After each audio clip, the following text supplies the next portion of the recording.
don't know who I am, but I know all about you. I've come to talk to you tonight about the things I've seen you do.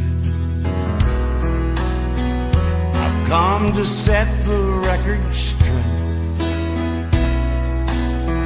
I've come to shine the light on you. Let me introduce myself. I am the cold hard truth. Good morning, Cayman. Rise and shine. It's another segment of the Cold Hard Truth right here with Sandy Hill. Before we even got started, I've had to block someone already this morning. Good morning, beautiful people. What can I say? Except it is Tuesday, April the 21st, and I'm no more in the mood for it today than I was yesterday. So I got my trigger finger on the mouse. I got my water. Didn't even have time to do my tea. I put on a little bit of lip gloss this morning. And you can believe me when I tell you, adjusting my camera a little bit here, my trigger finger is more than ready to block people this morning. So if I were you, I wouldn't try me, but then I'm not you. So anybody who wishes to get blocked this morning, no ma'am, not taking any pills today. I will be blocking people. So jackass of the day would have been Daniel Knowles. I know today's block day, and it's not a block party day. It's just a block day. Daniel Knowles, where did I just block you from? I'm trying to remember. Anyway, this person got on her Facebook page. Every night for the next couple of days, we're going to do a video trying to educate people on fake news, stuff that's circulating. Because trust me, if I had $1 for every time I received a fake news video, I would be rich. You people would be paying me a lot of money. Because during times like this, we are so gullible. We want to believe, first of all, some of us are gullible regardless of COVID-19. However, in times like this, we are afraid.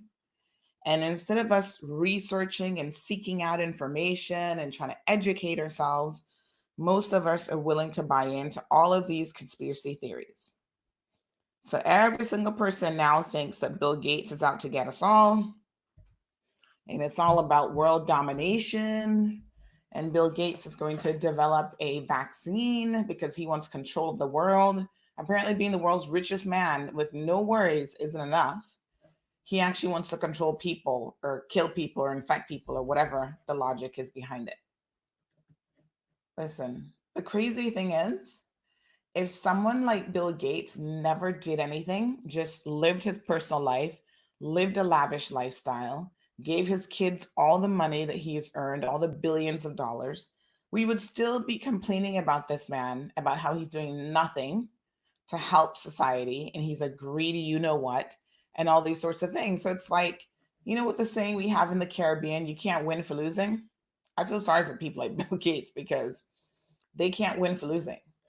I mean, here's a man who has, by all measures, a self-made billionaire, one of the world's richest people, and people are still castigating him and making commentary and accusing him of all sorts of things.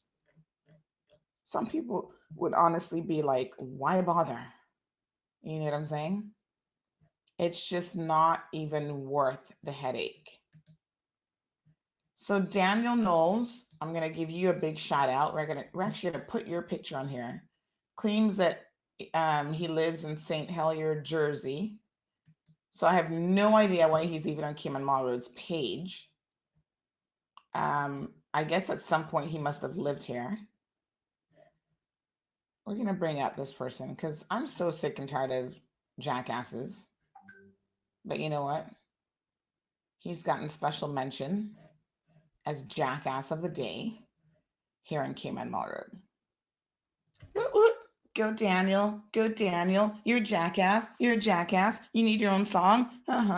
Work it, Daniel. Work it, Daniel. Jackasses are everywhere. I need to have a jackass song. You guys wait for it. That will be coming soon.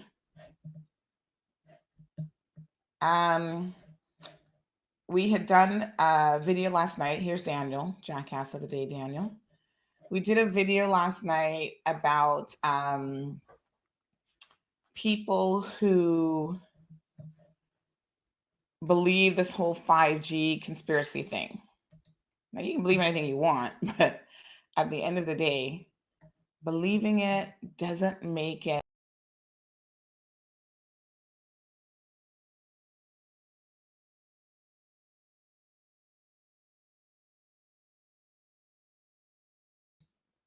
All right.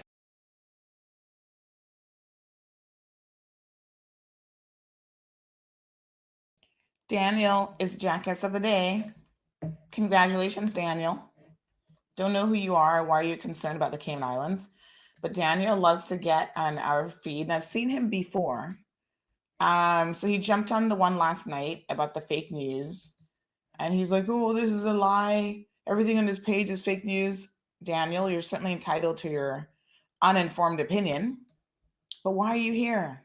If you believe everything in CMR is fake news, Jackass Daniel, why are you here?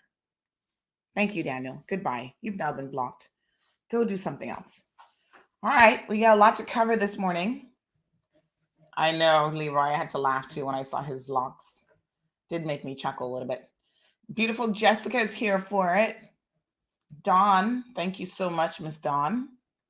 Alma, good morning. Evelyn, been up from 7 o'clock. You get it, girl. I was actually up at 3:30 this morning because I had a 3-year-old who was not sleeping well. So when she gets up, I get up, and it's like, oh my God, I'm so tired. I don't know. Does anybody else have this problem with toddlers where they just don't want to sleep? Like, I don't know what it is. I would be like, listen, when I'm running up and down all day, I'm not a toddler. But if I were 3 years old, I would be like, nighttime, hurry up and come so I can sleep. But not her. She has enough energy for days. And of course, this whole coronavirus thing, has disrupted even her rhythm, so to speak. But she doesn't nap during the day. At least when she was in school, she was used to that routine where she would be taking a nap. And we do everything in the world to get her to take a nap. It's just not happening. You know what makes her sleep, which is obviously a bit of a problem with the quarantining situation right now or with the stay-at-home provisions? Going for a car ride. So if we take her for a car ride for like an hour, she'll sleep the whole time. The second the car starts and you get out, she's jumping up. And it's like, girl, go back to sleep. Why are you awake? And of course, it's a little bit challenging to just be driving around for no reason right now because the police would be like, why are you on the road? So, good morning, Orville. Good morning, John. Hi, Jason. Hi, Shan. Miss Joy is joining us from Texas. Debbie is joining us. Good morning, Debbie. Leroy, we're going to talk about pensions. Thank you so much. Cecile, Shan had a good laugh already for the morning. I'm so glad that I can make you guys laugh. I'm no comedian, but I feel like sometimes I have my moments of comedic relief. So good stuff. Let me see who else is here for it. Hold on a second here. I'm trying to pull this screen across. There we go. Tamika. Good morning, beautiful Tamika. John says it's important to have a complete close down including no news, no phones. I did it on the weekend and it was so good. Go, John. Sometimes, listen, do what you got to do for your mental sanity, as long as it isn't helping somebody else. So, you guys know that yesterday was 420 day or whatever they call it, where people are able to smoke a little spliff. So, in those countries where it is legal, which is not in the Cayman Islands, um, there were a lot of people lighting up yesterday to try to relieve some of the stress that they have been enduring. And I don't personally smoke anything. I don't believe in smoking anything. I don't think smoking anything is good for your lungs. But at the end of the day, if you live in a country where it isn't legal, more power to you. That's what I would say. Just checking our messages for the day. We've got tons of things to bring up here. Thank you guys so much for tuning in. And I also want to thank folks yesterday. I know that we had a lot of come to Jesus moments on the show where I just had to set the record straight and tell you people like it is. And that's not always easy for some people to hear. But, at the end of the day, it is what it is. And here at Cayman Mall Road, like we say time and time again, we are not about hiding the truth. We're not about not addressing the truth. We're just here for it. You know what I'm saying? The truth is what it is. It is what it is. And like someone rightfully pointed out, I have my opinion, and my truth isn't necessarily your truth. You may look at something and see a very different truth.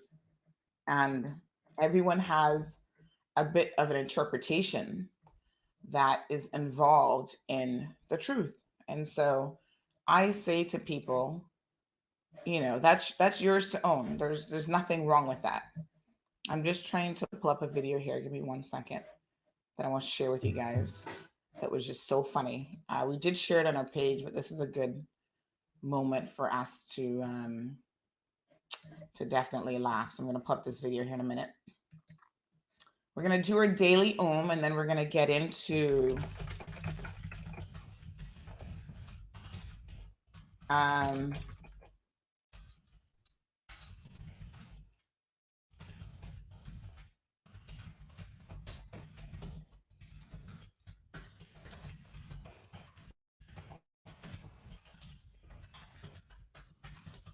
sorry, 1 second.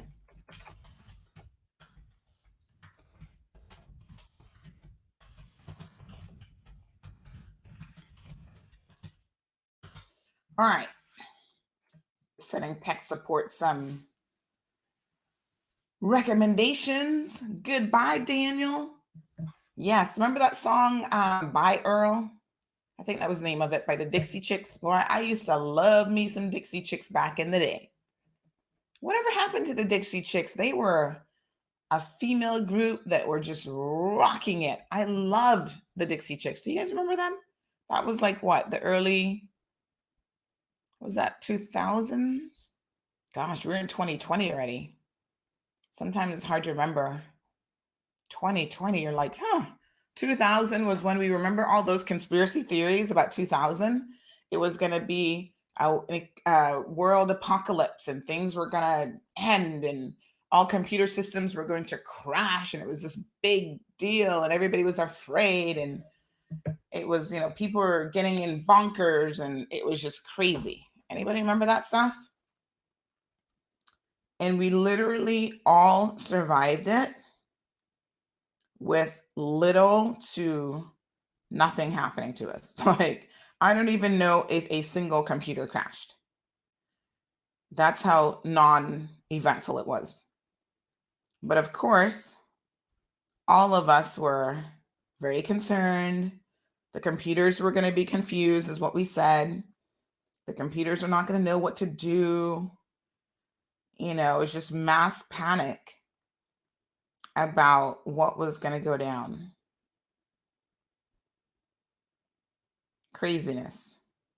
And like I said, the more things happen like this, the more we become sort of in the mindset to accept certain things which are not beneficial to us as people. Robbie, all the way from the UK. Good morning, Robbie. Looking good. Carla, good morning, darling. Krista, tomorrow is your day. Krista's coming on the show tomorrow. I'm so excited about that. Can't wait to have Krista on. I'm going to share it with you guys. Some of Krista's stuff here today. So Chef Krista is joining us in the morning, and I'm so excited. Michelle LeMay, good morning. Esther, good morning from England. Oh, we got a couple people tuned in from England. My husband has an aunt that lives in the UK, and she calls us all the time. She's always thankful when the weather is decent. She's like, oh, today the weather is actually pretty good. And I'm like, really? Let's see it. We were so fortunate to have her come and spend Christmas with us, her and her husband. That was their first visit to the Cayman Islands, and they enjoyed it a lot. And my toddler got to meet them for the first time. Yes, actually. And she actually loved them. But of course, after a month of being around them, she's walking around with this little English accent. And people are like, why does your daughter talk like she lives in the UK? I'm like, don't even ask. You know, kids at that age pick up all sorts of accents very, very easily. So she was like just saying certain words and pronouncing them very English. It's kind of funny. Nikisha, Annette, Rachel, Andre. Oh, Andre, first time tuning in. Thank you so much, honey. Welcome to the Cold Hard Truth. This is the show where we give it to you cold and we give it to you hard, but we try to always make sure it's the truth. Now, whether or not you like it or not will be a totally different thing. But Andre, thank you for tuning in. Do let us know where you're from. Elizabeth says, rise and shine. Rise and shine. Keep safe and bless. Tanisha, can we walk every day or only on our names? You can walk every day, Tanisha, except for Sundays, because Sundays are hard curfew days. So no exercise on Sundays, no going out on Sundays. You got to stay in your yard. Elsie, you're still sleepy? Grab some coffee, grab some tea. Gadiel, good morning. Martha, good morning. Zita, good morning. Geneva, Melita, Anne-Marie. D is here for it. Beautiful D. I love that hat in your picture. Miss Carol says good morning to Gigi. Thank you, Miss Carol. She's still sleeping in, girl. She gets the pleasure of sleeping in. Ricardo Blake, big up, my man. What's up? Nice to see you, Ricardo. Anise says 1999 to 2000. I'm guessing you're talking about the Dixie Chicks. Happy Tuesday to you, Annie. Unique. Wow, we have so many people tuned in today. From Cayman, yes. I reckon probably most of our people are from the Cayman Islands, but of course we can't forget to give you guys a big shout out for tuning in every single morning. We've got over 200 persons now tuned into the live stream. Some days our numbers are like off the chain crazy. So yesterday at one point we peaked at over 600 people tuned in. And, the hotter it is in the Cold Hard Truth studio, the more people want to tune in to see what's going on. So Cecile says, yes, the weather here is very beautiful today. Very nice. Here in paradise, we are always so thankful in the Cayman Islands. I feel like our weather is, even when it's raining, I'm just like, it's still a gorgeous day. It is still absolutely beautiful. Zuni, wow, tuned in from Honduras. Buenos dias, mommy. Andre is from Colorado Springs. I love it. I've always wanted to go to Colorado. One of these days, it's on my list. Michael, Nellie, Leroy says they need to let you in the government press briefing. Some questions they are asking stupid. I think you'll get to the point. We've discussed this before, and our friend over in government, um, France Manderson, who is the deputy governor, said that he's working on it. Now, he's been working on it a little while, so I don't know why it would take so long, but he's working on it. But you know what? Here's my recommendation. If you want to see CMR in the prep briefings and you think it is discriminatory and unfair that we're not invited, might I invite you to contact France Manderson yourself? I will give you all his number. And I will give you the number for the premier of the Cayman Islands in case you don't have that. So I'm going to put it up on the screen here in a minute. And you can contact them both and express your desire to have Cayman Mall Road, like all other media, invited to the show. They purposely don't invite us. We know this. We will, in due course, mount a legal challenge. But we're trying to do everything in our powers to not even get to that point. I mean, why does the government love to fight its own people? Why does the government love to fight CPR group and, the LGBT community? And, it's like everything has to be a fight with the government sometimes. And despite the fact that right now, I think their ratings are very high, most people are pleased with what they're doing. These are the things that after this crisis is over, people will still remember. Like, what's with the prejudice? Somebody was saying to me the other day that her family, they used to have a newspaper way back in the day, her parents, Mary Lawrence, and her husband, which I never knew her husband before he passed away. But, one of her daughters was saying to me the prejudicial nature of what they have had to endure because their parents were vocal and had this news platform. And, again, political discrimination, political leaders of the day like Truman Bodden refusing to hand out awards to Miss Mary's children when they won awards in school, just all sorts of behavior that is like, wow, it's shocking because we're supposed to be such a progressive place that this type of thing happens on a regular basis. But one of the reasons why Cayman Mall Road is so incredibly popular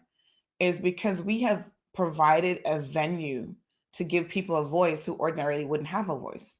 So we've covered stories that nobody else in media would cover and talk about.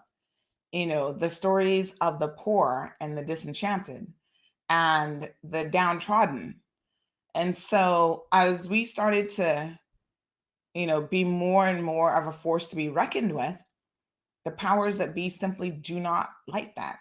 And they do everything in their power to try to make us look bad or call us fake news or not invite us to press conferences. And the beauty of it is I really want to thank the people of the Cayman Islands, because despite what the government has done to try to subverse, what we do here, can I tell you, because of the people power in this community, not only do we tend to get news before any other news outlet, but 97% spot on. And that's because of the people.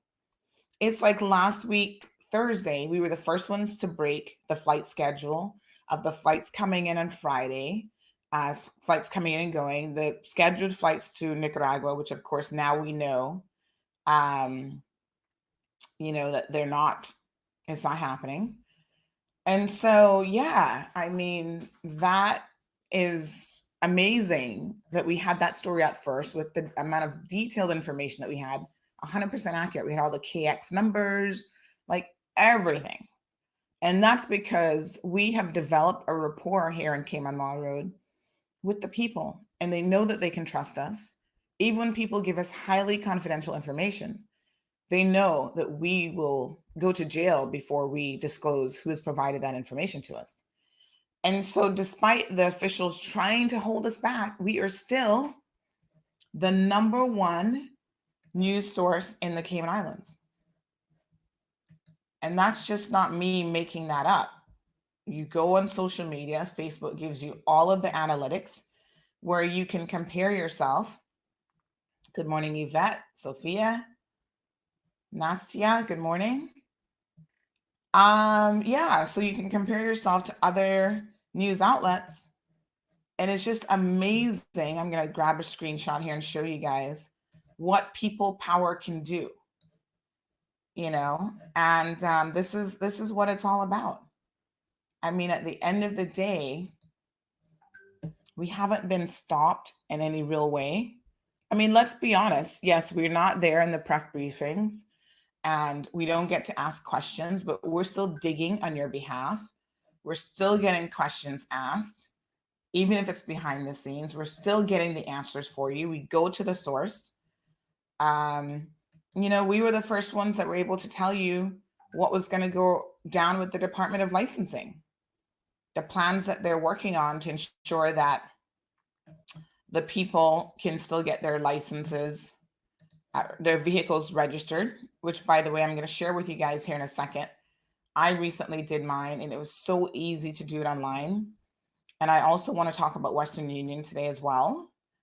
So all of those things, we can't be stopped because the government says we don't want you to press briefing.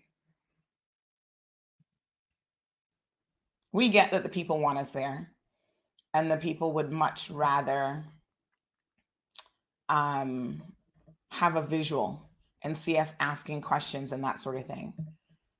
I thought yesterday's press briefing went on for an exorbitant amount of time.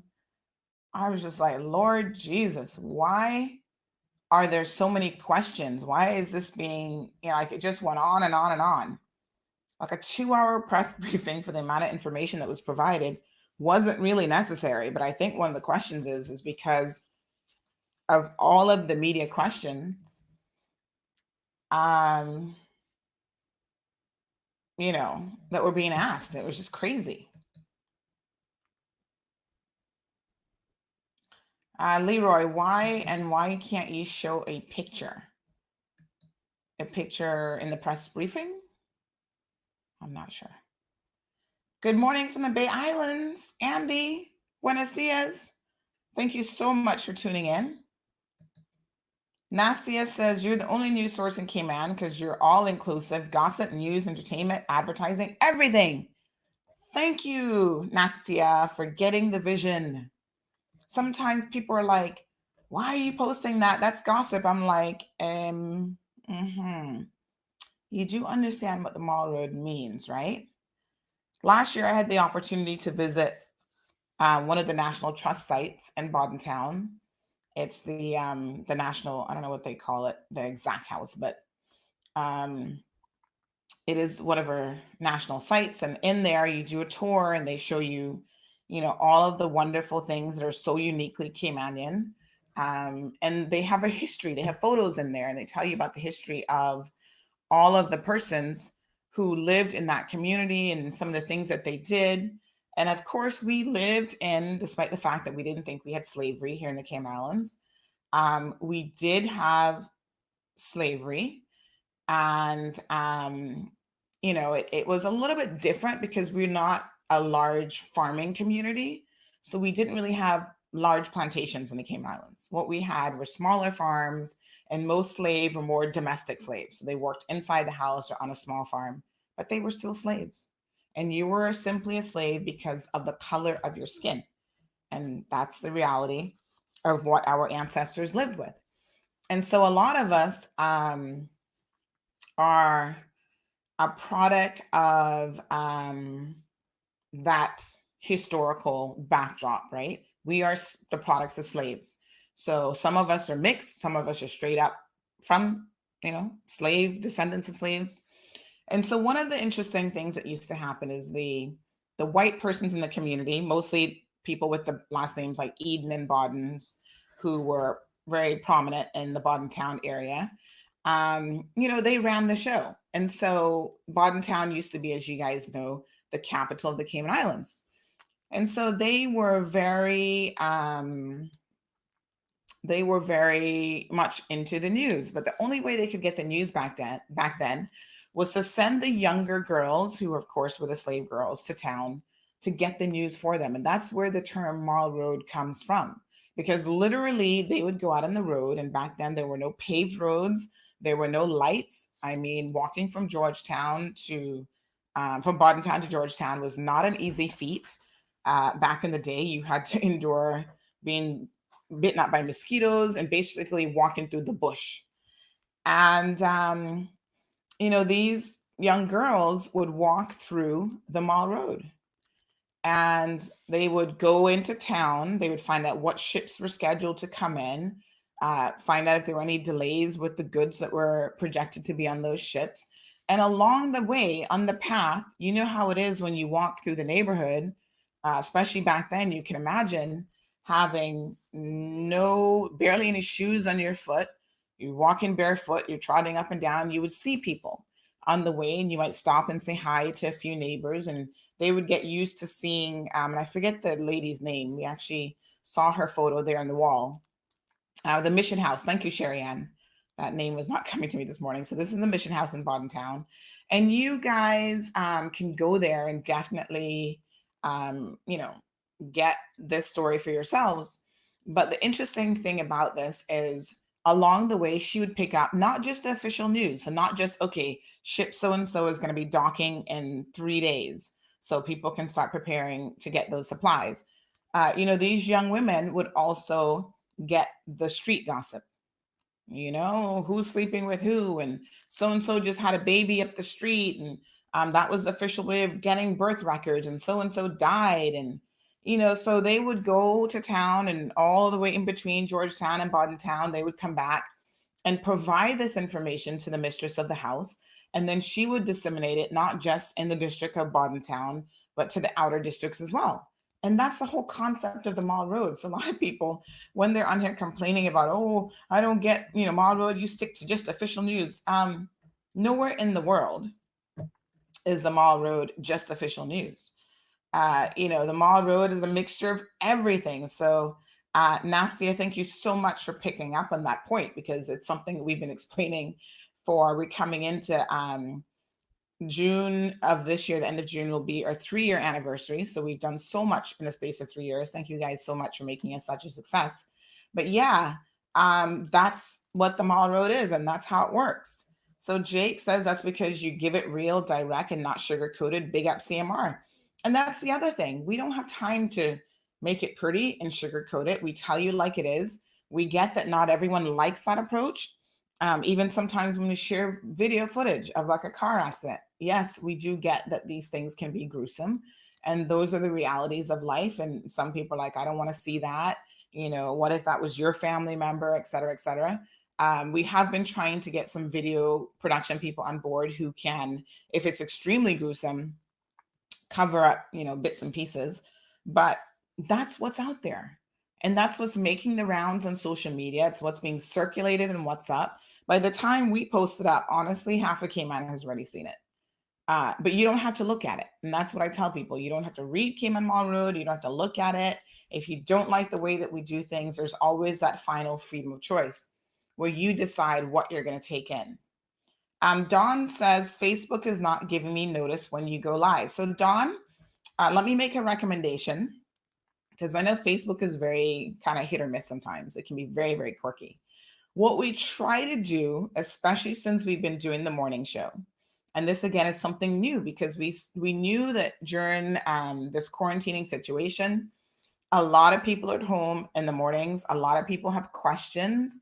And so we decided to put on this morning segment to just be able to communicate with you guys, have that line of communication open, provide answers to your question, just to be here to just chill and hang out. People seem to really, really enjoy that. And the numbers, I think, are a testament to how much people are engaged in the morning show. We are trying to see how perhaps we can continue the morning show after COVID-19 returns our lives to normal, because normally my mornings as a mother is filled with getting a child ready to get out the door to rush to school. And now that I don't have to do that, I have the flexibility of being home here in my home studio and being able to do the show. So we need to see how, we can work that out in terms of flexibility. But Dawn, one of the things I do try to do is I try to pre-schedule the show. So, in other words, from the night before, sometimes I do it a little bit earlier, sometimes it's later. I will schedule on Facebook the show so that you can actually see it at least 7 hours before we actually go live. So that, even if you just scrolling down the page, hopefully you're able to see it. What that means is when you see it on your phone, you can actually tap on it and say, "Give me a reminder of when the show goes live." And I think that if you do that once, it will continually remind you every time we go live. The other thing that we're working on, Don, there's so many moving parts. Good morning, Miss Anne. There's so many moving parts behind the scenes in terms of what we do. And I know a lot of you have no concept of what happens that makes Cayman Mall Road possible. There's a lot. And I'm thankful for the people who assist. I'm thankful for the technological people that I have in the background. I've got a web guy who's so incredibly knowledgeable about the website. We now have Danica, who's joined us as our sort of regional correspondent. So she is putting up a lot of the stories about Jamaica and the rest of the Caribbean and some international news. And as we continue to grow, slowly we're adding content persons on board. We've got a design team that helps us with some of the design work that you will see on the marketing side. So there's a lot that goes on behind the scenes. And I must say that I'm very, very thankful that, I have been able to source all of these people that certainly make my life a lot easier because I don't have all of those skill sets. Like, I'm not a videographer, you know what I mean? I have had to learn in very short order how to do certain things with videos. So, I can string together like two different videos into one and maybe add a little bit of a voiceover and text, but that's nothing complicated compared to what some of these guys are able to do.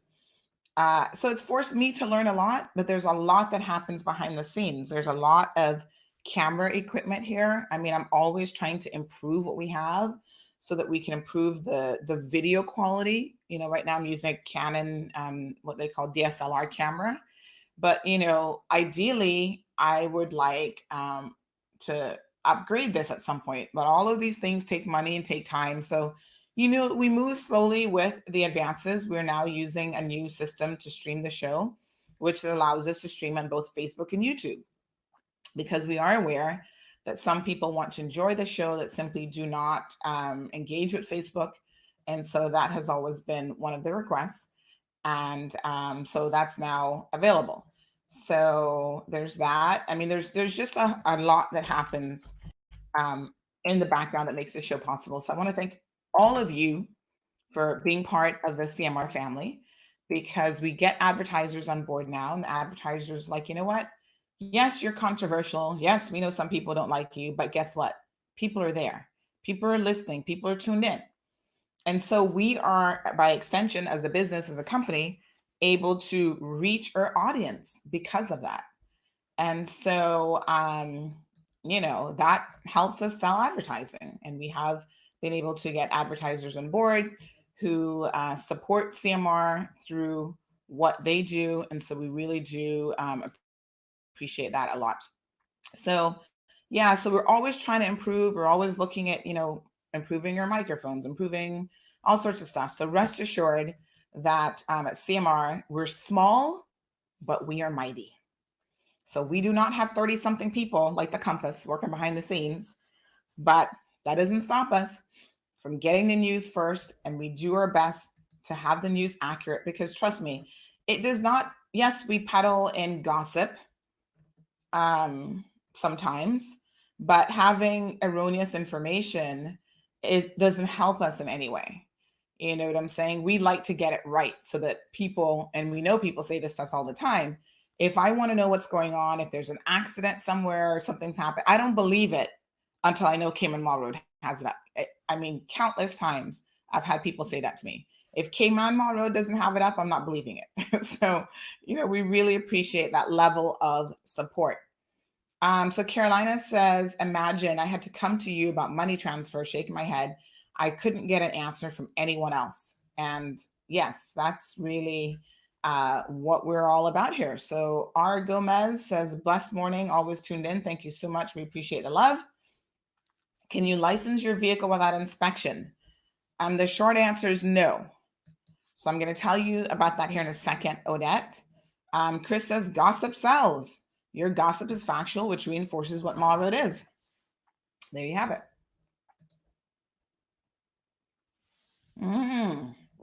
So Tamika wants to know more about Cayman Islands history. Tamika, I love that idea. And those are the things, like I have so many show ideas in my head. Like there's so much that I want to do on Cayman Road. Like I love to cook. And I think local food is amazing. I think all kind of foods are amazing from different cultures and whatever, but I want to do cooking shows. So Misha and I have been talking about this idea. She's going to be doing it once we're out of quarantine. Even Noel Cayasso Brown, is it Brown? I mean, not Smith. Sorry, Noel Cayasso Smith. He likes to cook and he's more on the baking side. So he likes to bake like a lot of cakes and heavy cakes and whatever. So I would love to have Noel on doing some lessons with his heavy cakes and that sort of thing. So yeah, we've got show ideas. The exercise video stuff we're working on at the moment. So we hope to be able to bring that to you guys. Some of them are a little bit more challenging since we're under quarantine, to produce at this particular time. But we're going to get there. And I'm excited because we had actually approached Foster's as well about Tanya. She's one of the, she's Woody's sister. She, used to have a cooking show and I always enjoyed, she's actually a professionally trained chef. And so I've always enjoyed watching her and watching the things that she does. And so we have an open invitation to persons like that. One of my favorite chefs on island is Chef Remy. Chef Remy is amazing. He's originally from Goa, India, and he used to work at Lighthouse Restaurant, and then he had his own restaurant in East End for a minute called what was it called again? Oh gosh, I can't remember. But now he does private catering, like a lot at a lot of the resorts and stuff like that. And he's always booked out. I mean, obviously now things are slowed down, I'm sure, but normally he's always booked out months in advance for these large catering groups that are coming in, staying at a lot of our luxury resorts and stuff like that on island. So Chef Remy is amazing. When he was at Lighthouse, they used to have these cooking classes that my friends and I would go to. Mary, shout out to Mary Stewart this morning. Mary would go. I don't know if Kevin's have actually. I think Kevin may have gone to like one or two, but Kevin doesn't really cook. He's just there to eat the food and have a glass of wine. But even people like Norma Macfield from Radio Cayman, like we would go to these things, these cooking classes, and it was like very reasonably priced for $35. You'd get a glass of wine. Melanie, I think, has been to a few of them. My girlfriend Melanie, you'd get a glass of wine and you get a 3-course meal, but he would cook the 3-course meal in front of you so that you could see how to do it and give you the recipes and give you tips. And the thing I loved about, yes, Bombay chopsticks. Thank you, Gadiel. The thing that I loved about Chef Remy is he has an amazing personality. If you've never met him, he's like the most amazing chef. So not only is his food delicious and he's really good at what he does, but he is very humorous and engaging with his classes, especially when he would teach us. So he was all into it. I mean, he would be making fun of me. As you guys remember, many years ago, I was alleged to have stolen a dog, which was so ridiculous. But every time I would go to class, he's like, okay, here comes a dog thief. Hide your dogs, folks. I mean, he's just so incredibly funny. I cannot tell you guys. He's just absolutely awesome. So yeah, we want to do cooking classes. Right now I'm kind of a little bit delayed. I'm going to put up a video later on from Margaritaville that we took yesterday, but I am not overexposing myself by going out there too much in the community, despite the fact that I have my essential certificate, because I do not want to expose my household or my family to anything unnecessarily. Obviously, I've got a husband, I've got a 3-year-old child that I have to be very, very concerned about. And, my responsibility as a mother, first and foremost, is to protect her at all costs. So I am staying put. Like literally 98% of my time is actually inside. And that's why it was so funny when people were kind of coming at me for walking the dog, because that's one of the few things that we get to do around here, is to let poor Coco outside of the house, so she can walk up the street, do her business, and come back inside. And my daughter, there are times that she doesn't really understand. Well, she doesn't understand at all, really, what's going on. So a lot of it is her like, why are we on lockdown and what's going on, and all this sort of thing. So I want to pull up this vehicle licensing stuff here for you guys in a second as well, because I want to talk to you about that process. Um, so yeah, so there are challenges for all of us, but we're taking it in stride. We're okay. We're not in any extreme need for anything, to be honest. So I think that we have so much to be thankful for, but I have really been staying put quite a bit. But I did have to get my vehicle license. I do want to talk about that this morning. And I do want to answer some of your questions about the airports reopening and stuff as well. And of course, pension is the big thing. And we do have a special guest that's going to be joining us. First up, Western Union. So let me guys kind of update you on this. I see some of your comments. Sylvia says, I'm always tuned in from North Miami and you're the best. Please stay safe. Thank you so much, Sylvia. Orville, no, it wasn't Portofino. It was Bombay Chopsticks. Portofino is, I don't know who owns Portofino. Portofino is somebody else. Mr. Dean, good morning. Tell Miss Maggie I said hello. You know what I love about right now? Because people are not being forced to get in their vehicles and fight with traffic. People are actually able to tune in and enjoy the program. They can stay home. Someone said to me the other day, Sandy, I pulled you up on the big screen on my, oops, let me try and find this, on my TV, because of course, if you have YouTube on your TV, you can do that because now we're streaming on YouTube. So people really are enjoying that. Let me just pull this up here. So I went to license my vehicle because of course it has expired. Now, as someone who has essential status, it is a little bit different. So if you are a company, but this is still important for all of you to know, if you are a company that has essential services status, you are actually able to, I'm just trying to find this message for you guys here. You're actually able to license your vehicle because obviously, you're supposed to be on the road if you need to be, right? So I'm going to just show you guys how incredibly easy this was. So I did my actual driver's license was up for renewal. That process is super easy. So the first thing you need to do is you need to contact the driver's licensing department, and they're going to give you this code. It is called, let me tell you what it's called. It's a, let me make sure I get the term right for exactly what it is. But it is a number that they give you. And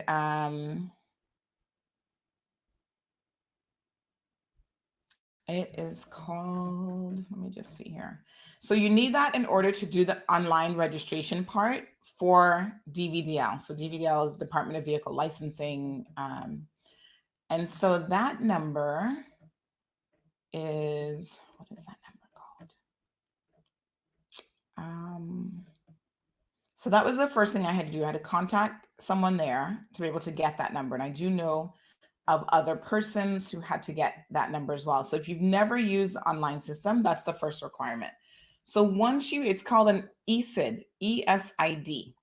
So once you have the ESID, and I'm going to give you guys the email address that you can actually email to get this number.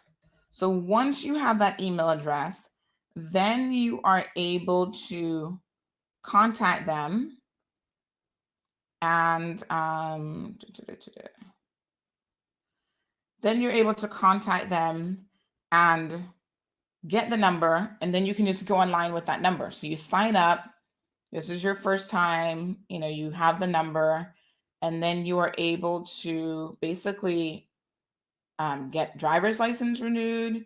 You can, I'm going to just show you guys exactly what I did here. You're able to do your licensing. So obviously without the ability to inspect your vehicle, you can't relicense it. I do know that they're looking at putting something available, making something available for the entire community. But right now, for emergency services, so if you have that certification as an emergency essential service, you can contact DVDL. Their staff are there during some of the day. Now, what they will do for you is they will permit you to stay in your vehicle so that they can adhere to all of the social distancing rules. You stay in your vehicle, and then they will have you take out your logbook, your insurance confirmation, and you need the full insurance documentation. You put that on the dashboard, and essentially you are able to show them your proof of, one, you're insured, your logbook information. They will actually take a picture through the dashboard of those things. And then once they take the photo, they go through the whole inspection process. So they're going to ask you, again, you stay in the car. So they're not getting in your vehicle. They're not going to be touching your car. They're not going to be doing any of that except from the outside. So you stay in the vehicle, and they will give you instructions. You do the indicator thing for them. So you move your indicators around. You move the steering wheel so they can check the wheels. They go underneath the vehicle. They check the underneath carriageway. They even check your brakes by having you in their parking lot speed up as fast as you can within a certain distance and slam on the brakes, because they want to make sure, of course, that your brakes are working perfectly. So they go through a process. They check your seatbelt. They have you pull on it and make sure it's snapping in place that it's supposed to. So they will go through all of that, and then they will pass you or not. And I thought it was effective. I mean, I had absolutely no issues. It didn't really take a long time to do. And then they will log that in their system that you have actually passed. Now, after they do that, I'm just going to bring up here in the screen. I don't know how well you guys can see this, but you then go online with that information because everything is computerized. Even yesterday in Jamaica, the Prime Minister of Jamaica, Andrew Holness, was having a meeting, and he was saying to people that, if you've never used anything online before, you've never used online banking, you've never used online services, folks, this is the time now, April of 2020, to get with the program. Your lives will be made so much easier knowing that you don't have to leave your home. You can do things from your phone, from your computer. Now, I know it can be a bit more challenging if you don't have access to computer, for sure. And if you are just utilizing your phone, sometimes it's hard to fill out forms, but most websites are web friendly, like mobile web friendly, so that you can do the exact same thing that you do on the computer on your phone. And get people to help you. If you don't have a computer, but you need to do something, you can call a friend, you can send them your details on WhatsApp. Say, hey, friend, I know that you have a computer. Are you able to assist me with getting through with my re-registration? Like, here's all my information. So you create your account, you go online, renewal of the license is very, very easy. And then they send you confirmation. So this is what I'm showing you on the screen right now. In no time, I blocked out my reference number and my driver's license, but in no time it said driver's license renewal. It sent me, your application was received, it's been approved, and your driver's license has been renewed. Now, obviously, I don't have the physical driver's license because there's no one there to like print it for me right now. So eventually I will get that at some point. But I can print this off, or I can just save this email on my computer. If I get pulled off and the officer obviously sees that my license is expired, I can show that to them and say, yes, I know my license is expired. However, here it is.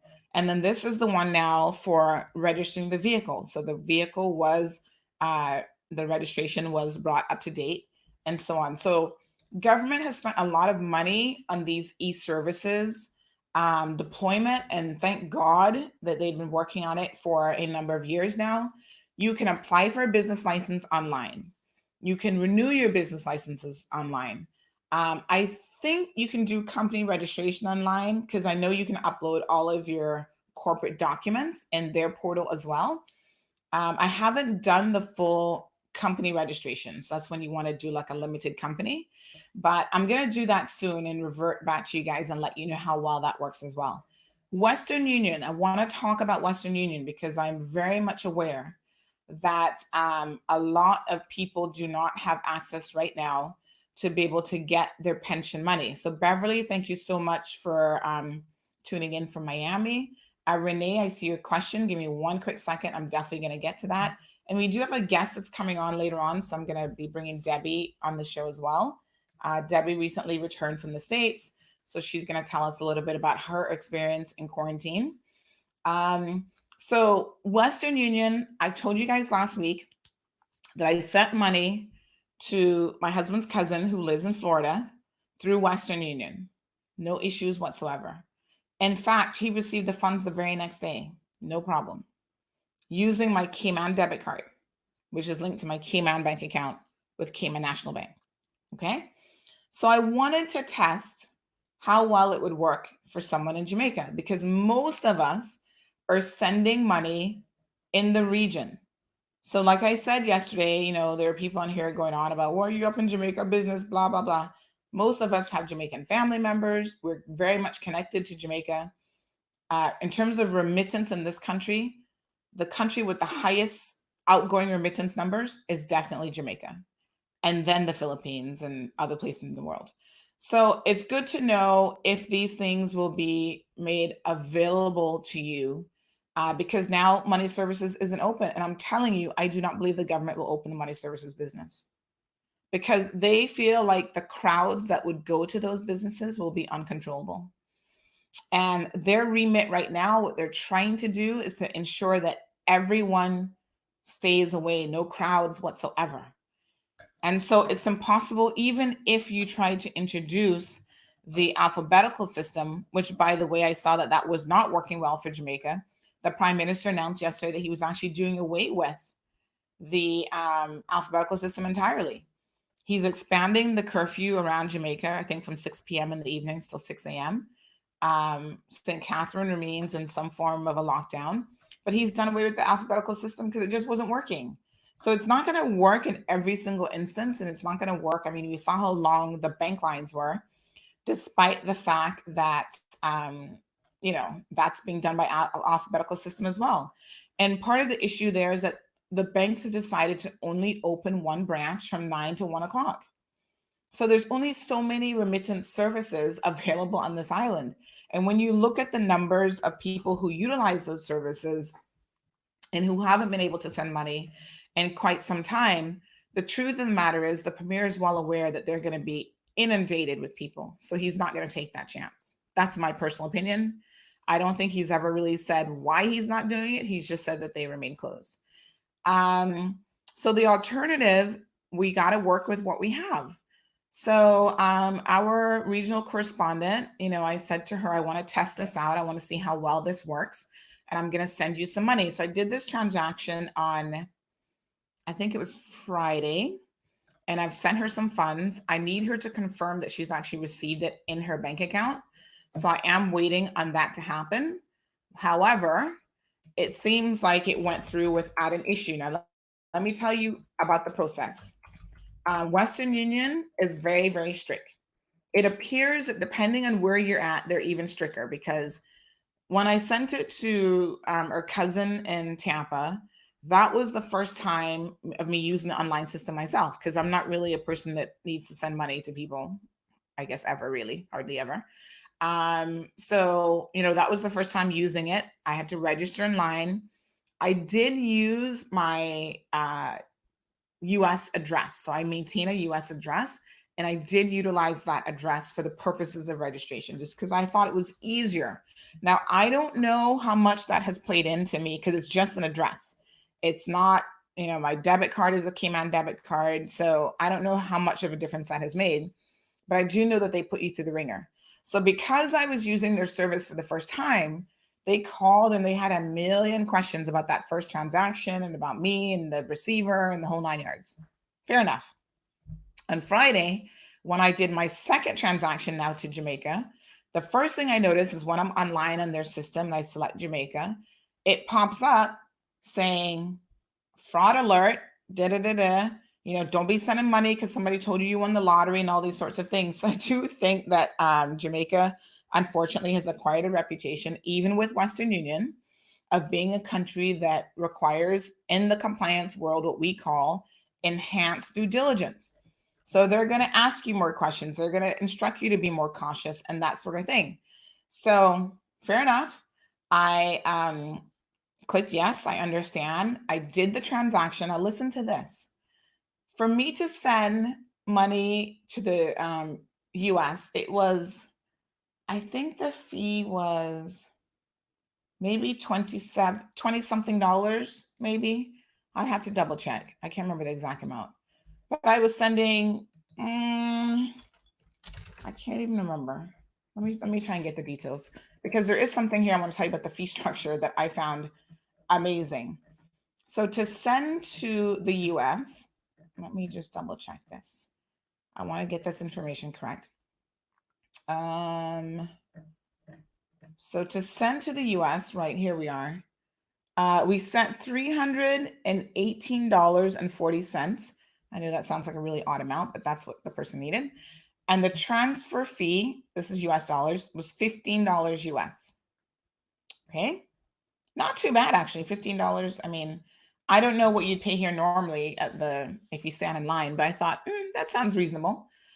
Now, when I sent to Jamaica, I sent $500 US. Guess how much my transfer fee was? Whoever can guess this amount, I'm going to come at your questions, Renee and Tamara. Dean says he's looking forward to the cooking shows. Dean is a chef in his own right. Big up to Dean. He makes the best rum cake. Cheesecake, rum cake? No, cheesecake, rum cake. It's a cheesecake and rum cake in one, and it is amazing. So, big up Chef Leon. Taylor likes that idea. So I want you guys to guess, how much do you think I paid to send money to Jamaica? Whoever gets the amount correct without going over is going to win a gift certificate. So I got my pen ready, and I'm going to write down your name as the winner's gift certificate. So we have Janelle says $25. Wayne says $20 CI. So think in US dollars because everything is in US dollars. Irvelyn is guessing 25.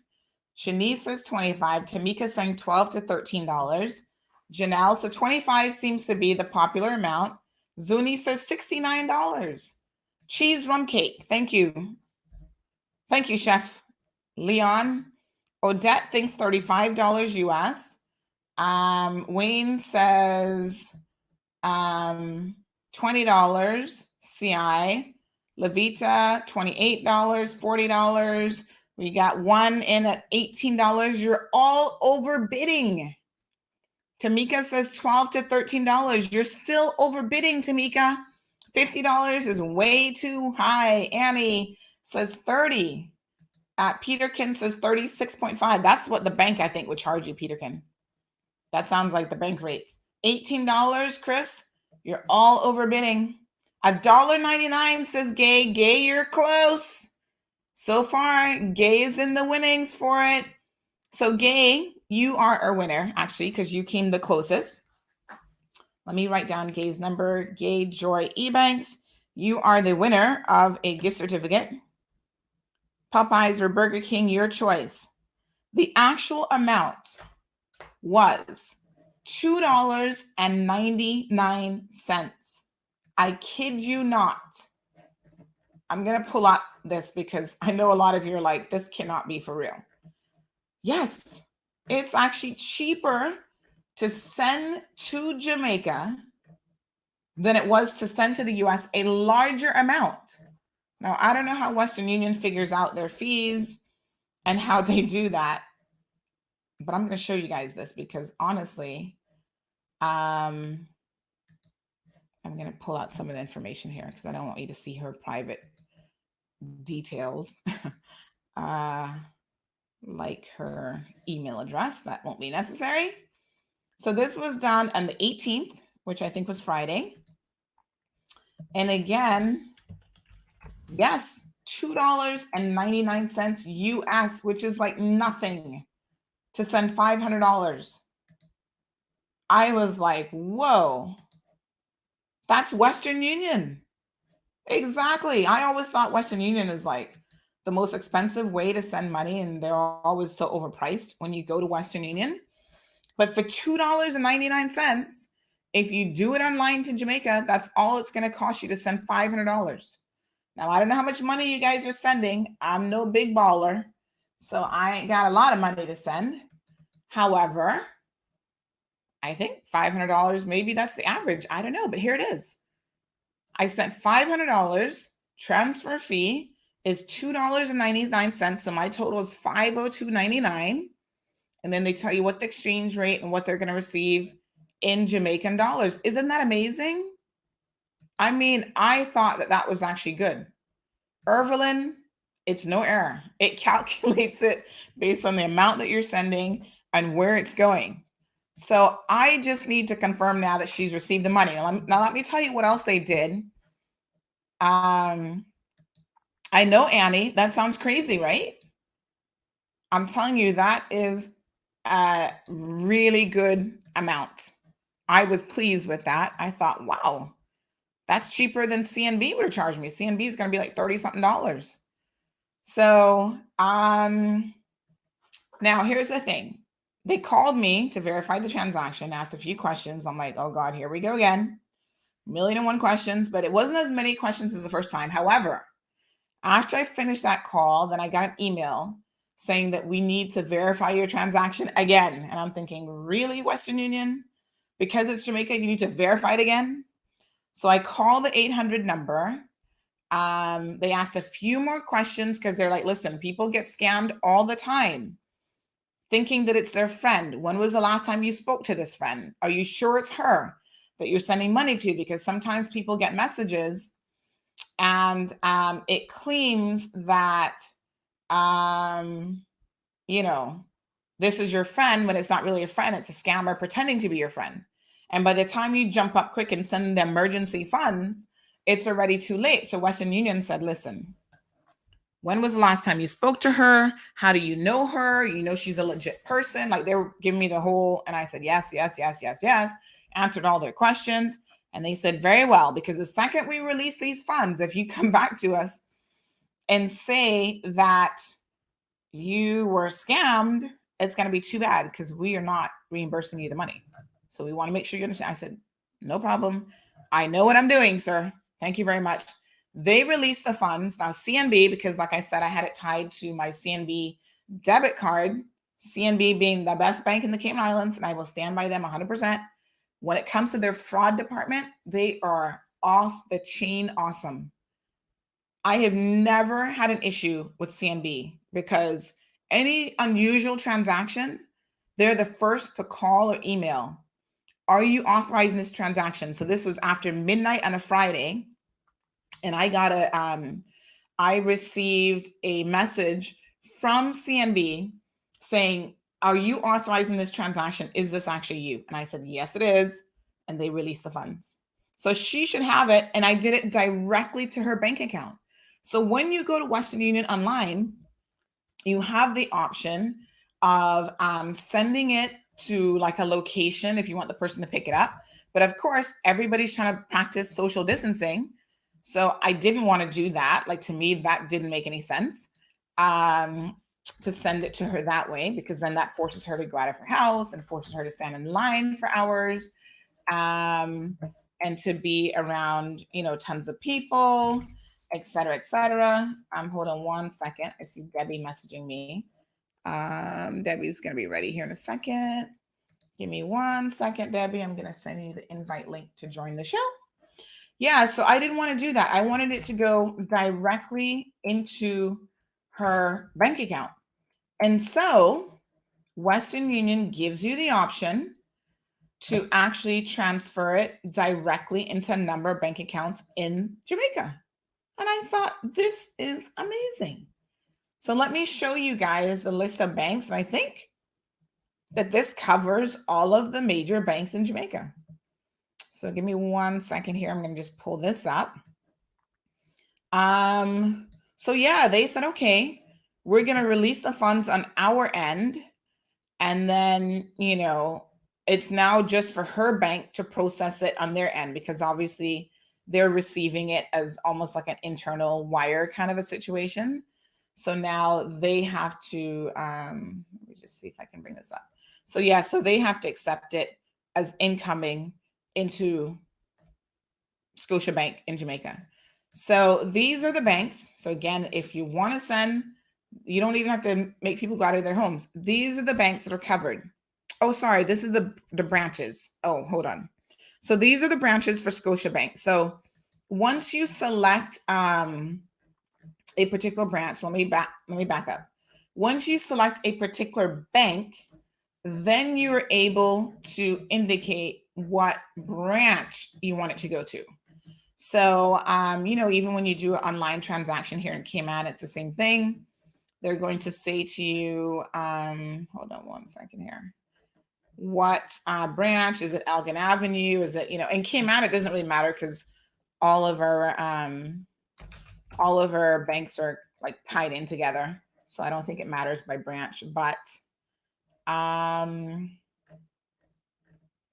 so they have, I'm just trying to find it. I don't know if I actually took a screenshot of that one, but let me just, Western Union, I'm going to go back.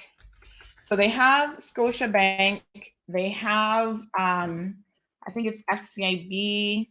So they have like 5 or 6 banks in Jamaica, which like I said, I'm pretty sure that covers all of the major banks.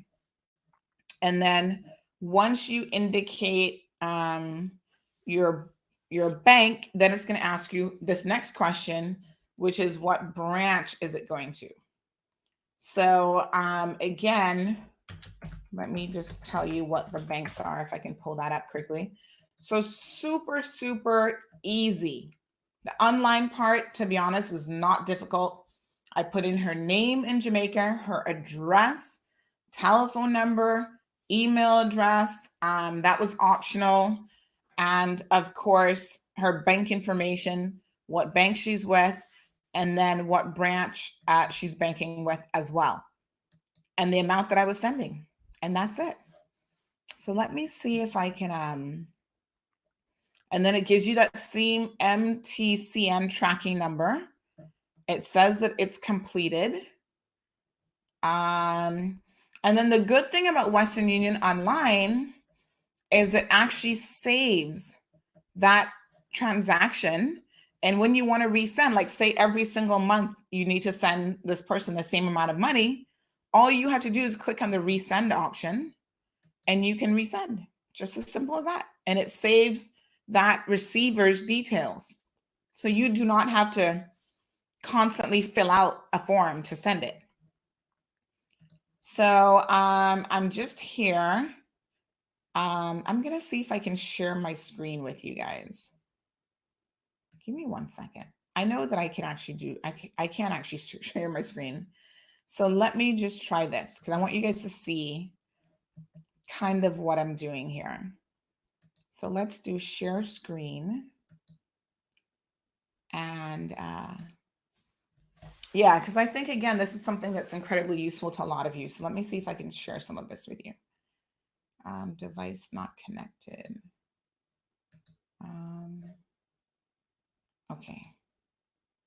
So let's see if we can, I'm going to refresh over here. Make sure you guys can see this.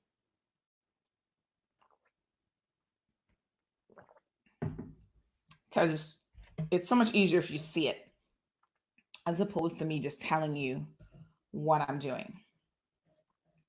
Okay, so this is Western Union. Can everybody see that? Hold on 1 second. I'm just checking the stream.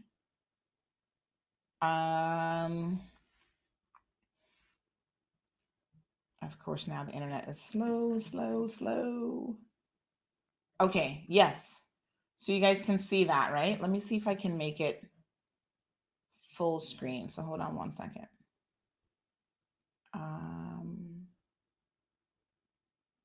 Yeah, I think it's going to keep me in the corner. All right, but that's okay. I think you guys can kind of see this. Let's see if we can make it full screen. All right. Yeah. Okay. So I think you guys can see this. I think you can still hear me.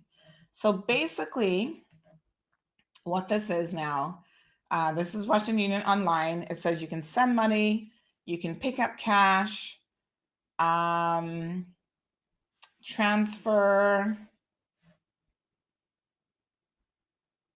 you can transfer money. Um,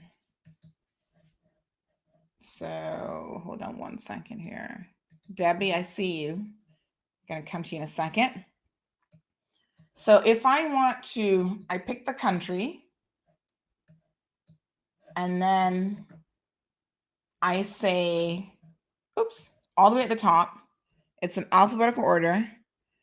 And then I can say find a location. So I go down to Jamaica, for example. All the countries are here. And then once I select Jamaica, then it gives me the options that are available for Jamaica. So I can say cash money transfer to a bank account if I'm sending. And then it has receiving options as well in case you want to check on receiving money. Or I can do a quick pay to pay a bill. So I don't know what bills exactly you can pay with Western Union, but I guess they must have bill payment options.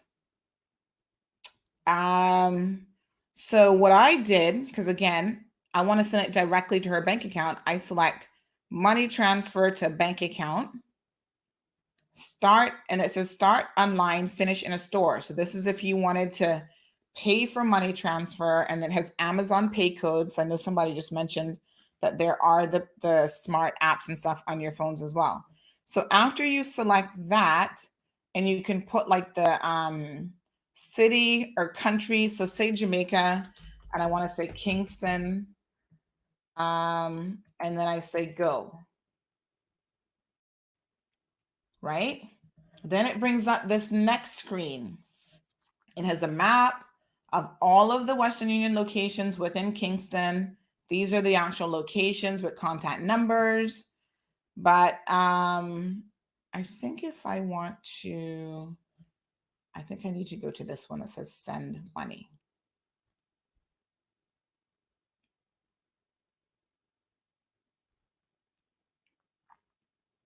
So now, yes, so I can come here and I can say who I'm sending to. So she's the only one that I have for Jamaica. She was the last person. So let's say that I wanted to send to her again. So just give it a second. It's still refreshing. Right. So there's her information because she was the last person that I sent to.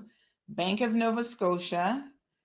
But if I wanted to check somewhere else, so how does your receiver want the money? Do they want to do a cash pickup at a particular location?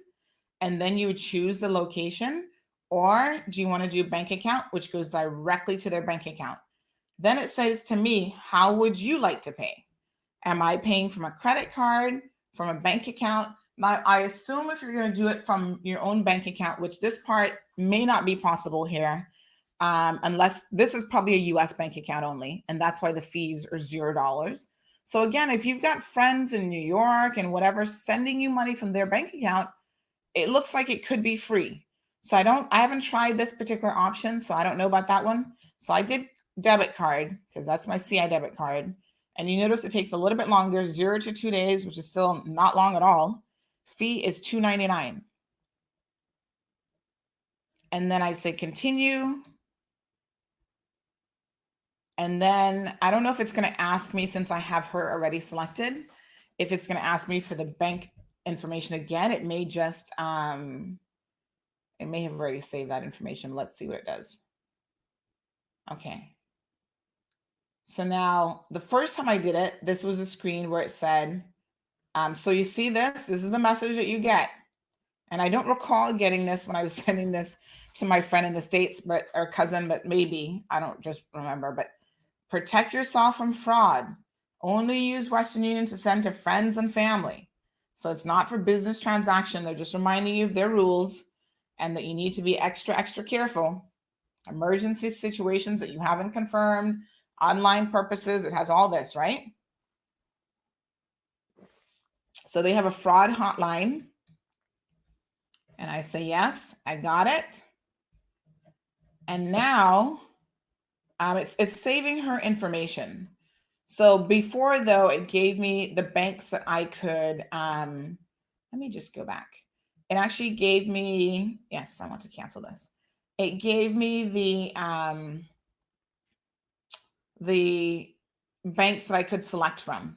So I think that I would have to set up a new receiver. But it's really not that hard to do, folks. Shows you all receivers. Let me see where, start new transfer. And that probably gives you the option to select a completely new receiver.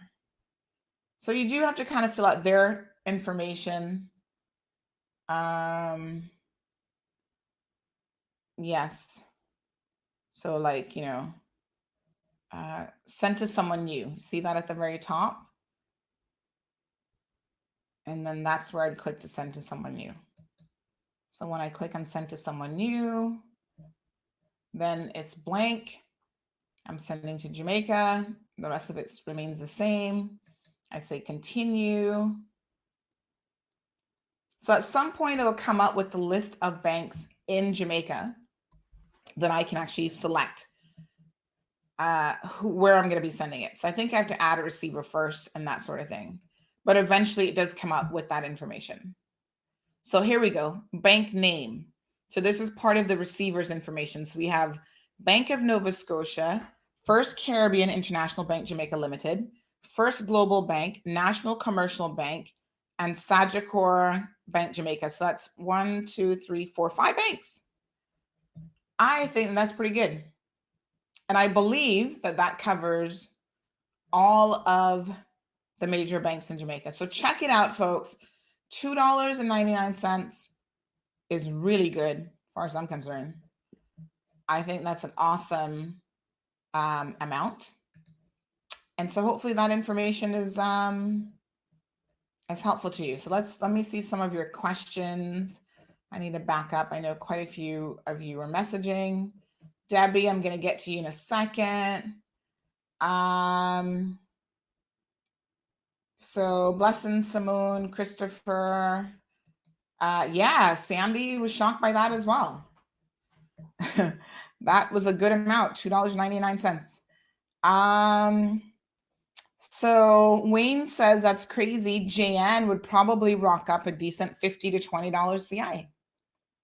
So $2.99, you could send how many? $2.99, call it $3 divided into 15. You could send 5, 6, 7 transactions for that same amount of money, my friend. Jojo, so that was online Western Union. Yes, Jason, we're going to get to the pension. And it goes directly into her bank account, but you do have the option, like I said, I'll pick it up as well. Stashi says, "Me clot associate be expensive." Yes, me dear child. And to be honest, I think that's like the average fee for the banks to do bank wire transfers. It's not cheap from Cayman, none at all. And that's CI dollars.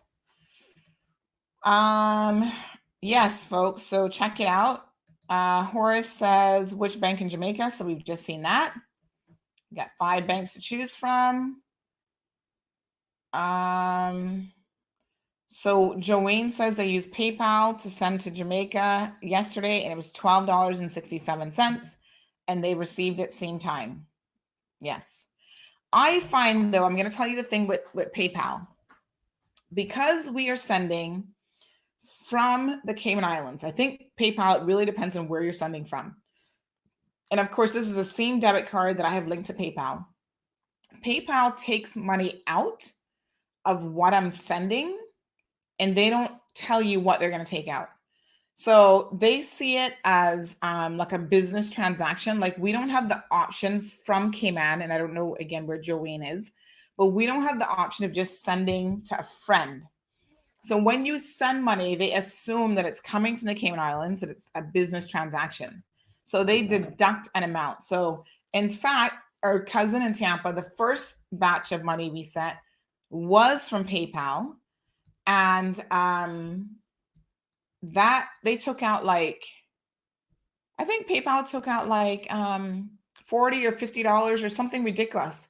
And it depends on the amount that you're sending, but they never tell you in advance how much they're going to take out. So if the person needs an exact amount, they're always being shorted. And then every time you try to send to make up for it, they always take something out. So you're never able to really predict how much you know, you're sending someone on PayPal. Now, if you're in the US and you have the option to send to a friend, I think that's different because whatever you send them, there's no associated fees and they're able to receive it. So, Irvin, yes, they called first. The first time we sent to the States, you just called and they released it. When we were sending to Jamaica, they called after we did the transaction online, asked a bunch of questions, said, okay, fine. Next thing I know, maybe an hour or two later, I got an email and I had to call them back to verify the transaction. Just due diligence. Light snow in Detroit. Wow. Yes, actually, remember the guest we had on the show yesterday? He said that the day before or something, it was snowing in Detroit or last week or something like that. So winds of 23 miles per hour. That sounds chilly. 37 degrees. Woo! Jacket time.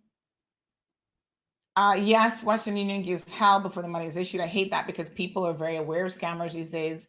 No one is really in the dark. Well, I don't know, Wayne. If no one was in the dark, I guess no one would be getting scammed. And despite that, people are getting scammed every single day. So, I mean, we think that everybody should know how this works, but people are falling for these scammers all the time. As a matter of fact, speaking of scammers, just yesterday I had someone say to me, "Oh, does Alden have an Instagram account?" And I was like, "What?" Sometimes the questions I'm like, "How the hell would I know if Alden has an Instagram account?" But I guess, yeah. I mean, he has Facebook and whatever. And they're like, "Okay, because I got this message from him about this um, loan program, blah blah blah." And I was like, "Oh my God, I hope you didn't send these people any information, because that is definitely a scam." That's been going around for quite some time. But in a time like this, when you think about it, you know, government is offering small business loans and whatever, but they're not going to be contacting you through Instagram or Facebook or any of those social media platforms to try to give you money. So don't fall for it. Seriously. A few persons' account got hit lately, and CNB didn't call to verify. They actually did some investigation and they got their money back. But 90% of the time, they'll call you or restrict the account. Yeah. Thankfully, knock on wood, CNB always contacts me, but I have very predictable patterns of behavior when it comes to what I do online because I do shop online a lot. The other thing that I do, Nicholas, to really protect myself is the account that is linked to my debit card. I do not keep money in that account unless I'm going to do a transaction. So most of the time that account has no money in it. And then when I'm about to do a transaction, I put the money in, do the transaction, deplete the funds, and that's it. So it's not going to be as easy for people to hit me with that debit card because I don't keep money in there. Tyree says, I wonder if it would work in Honduras for people that don't have a bank account. So I guess you could just send it to a location for them to pick up if Western Union is still open in Honduras. But yeah, I don't see why not. I mean, they have all the countries listed there, right?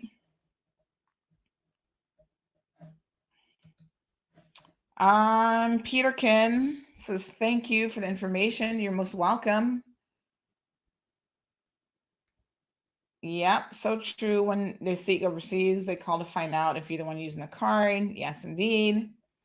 That is super cheap, folks. I'm telling you, I've not seen a better deal. Thank you, Vloggens. Nicholas.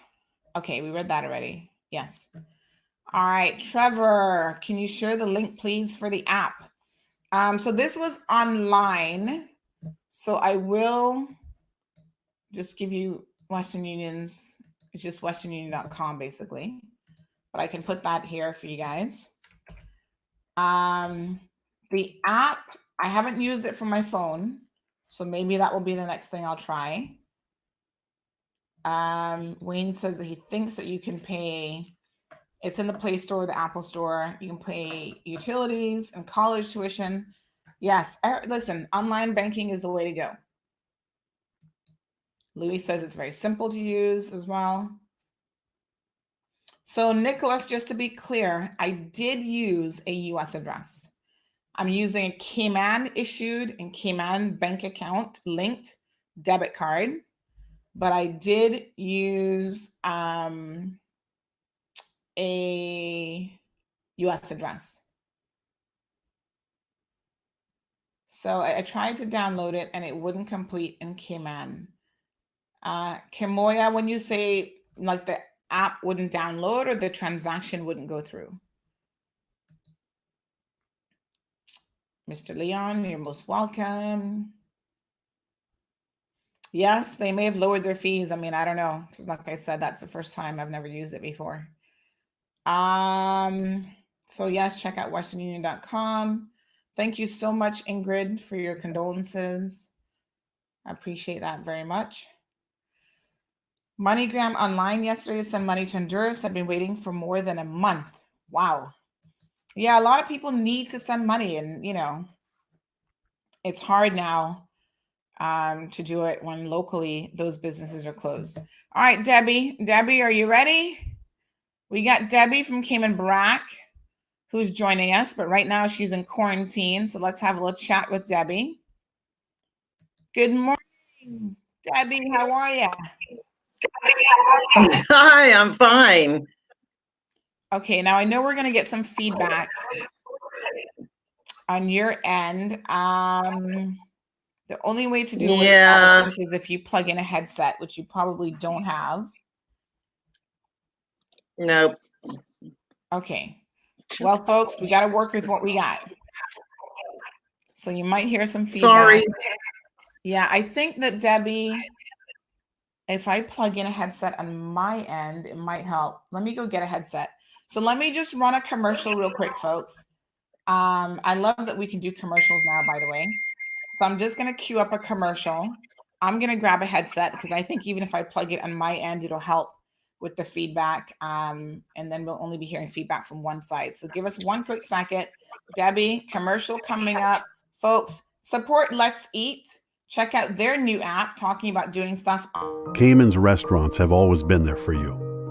A place to get together with friends, to celebrate, to take a first date, or grab a meal between rugby and piano practice. And even though the tables are empty, some kitchens are still full, ready to feed you and your family while keeping you safe and making your meals as delicious as ever. They were there for you, now we can be there for them. While doors might be closed, kitchens are open for delivery.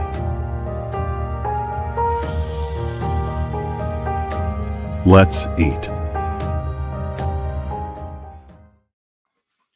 All right, folks, I am back. Got my headset here. Let me try and see if I plug this in. Now, last week when I plugged this in, it changed my voice. So I think I might have found out why that was doing that. So now I got to listen to Debbie through this. But I think this cuts back on the feedback that you guys will get. Let's try it out. Hello, Debbie. Hold on. Let me bring your audio back in. There you are. How are you? I'm good. I think I have a headset like somewhere in the bottom of something, but it would take too long to find. Yes. All right. Well, I can hear you good. Hopefully everyone else can hear you. So DJ Bush says, I sent money yesterday to Honduras, and yes, you must use a US address linked to that debit card, and it worked great. So that's probably, it's not that hard to do. I mean, if you've got friends or family in the States, just use their information. Now, the reason why I've always used a US address is because when I order stuff online, I'm shipping it to a US address or whatever. And I've always had CNB have that as like a secondary linked address, which you can expect them to do with no problem. to my debit card. So thanks for letting us know that you can use a debit card again.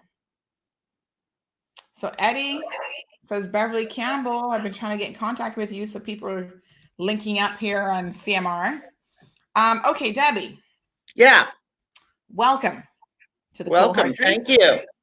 This is not your first time on the program. Interestingly No, enough. it's not. Oh, but these glasses kind of suck.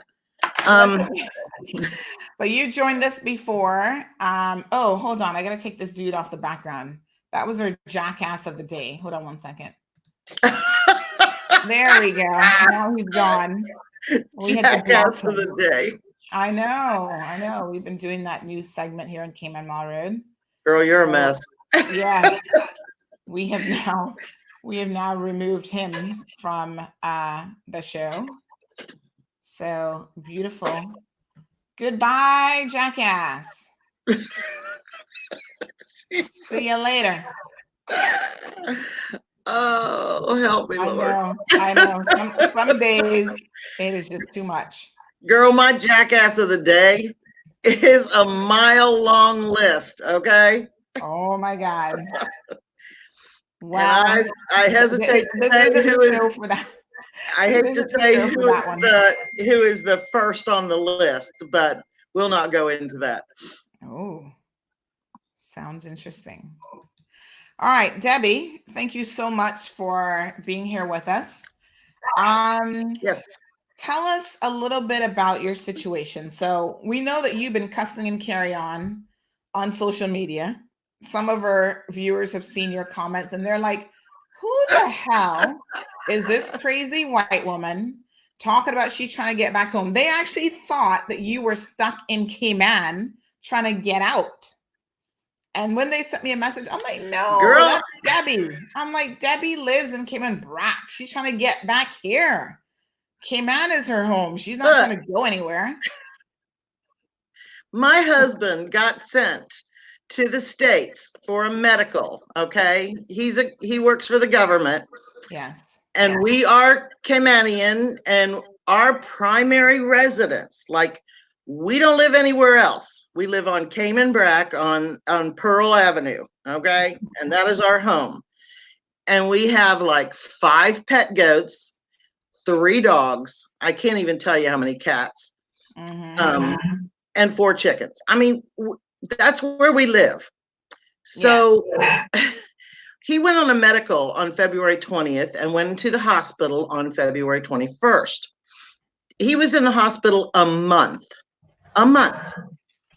2 back surgery, a neck surgery, both fusions, foot surgery, and another procedure that is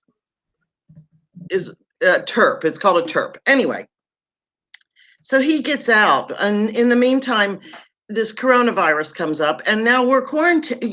We're like, we can't get home. Yeah.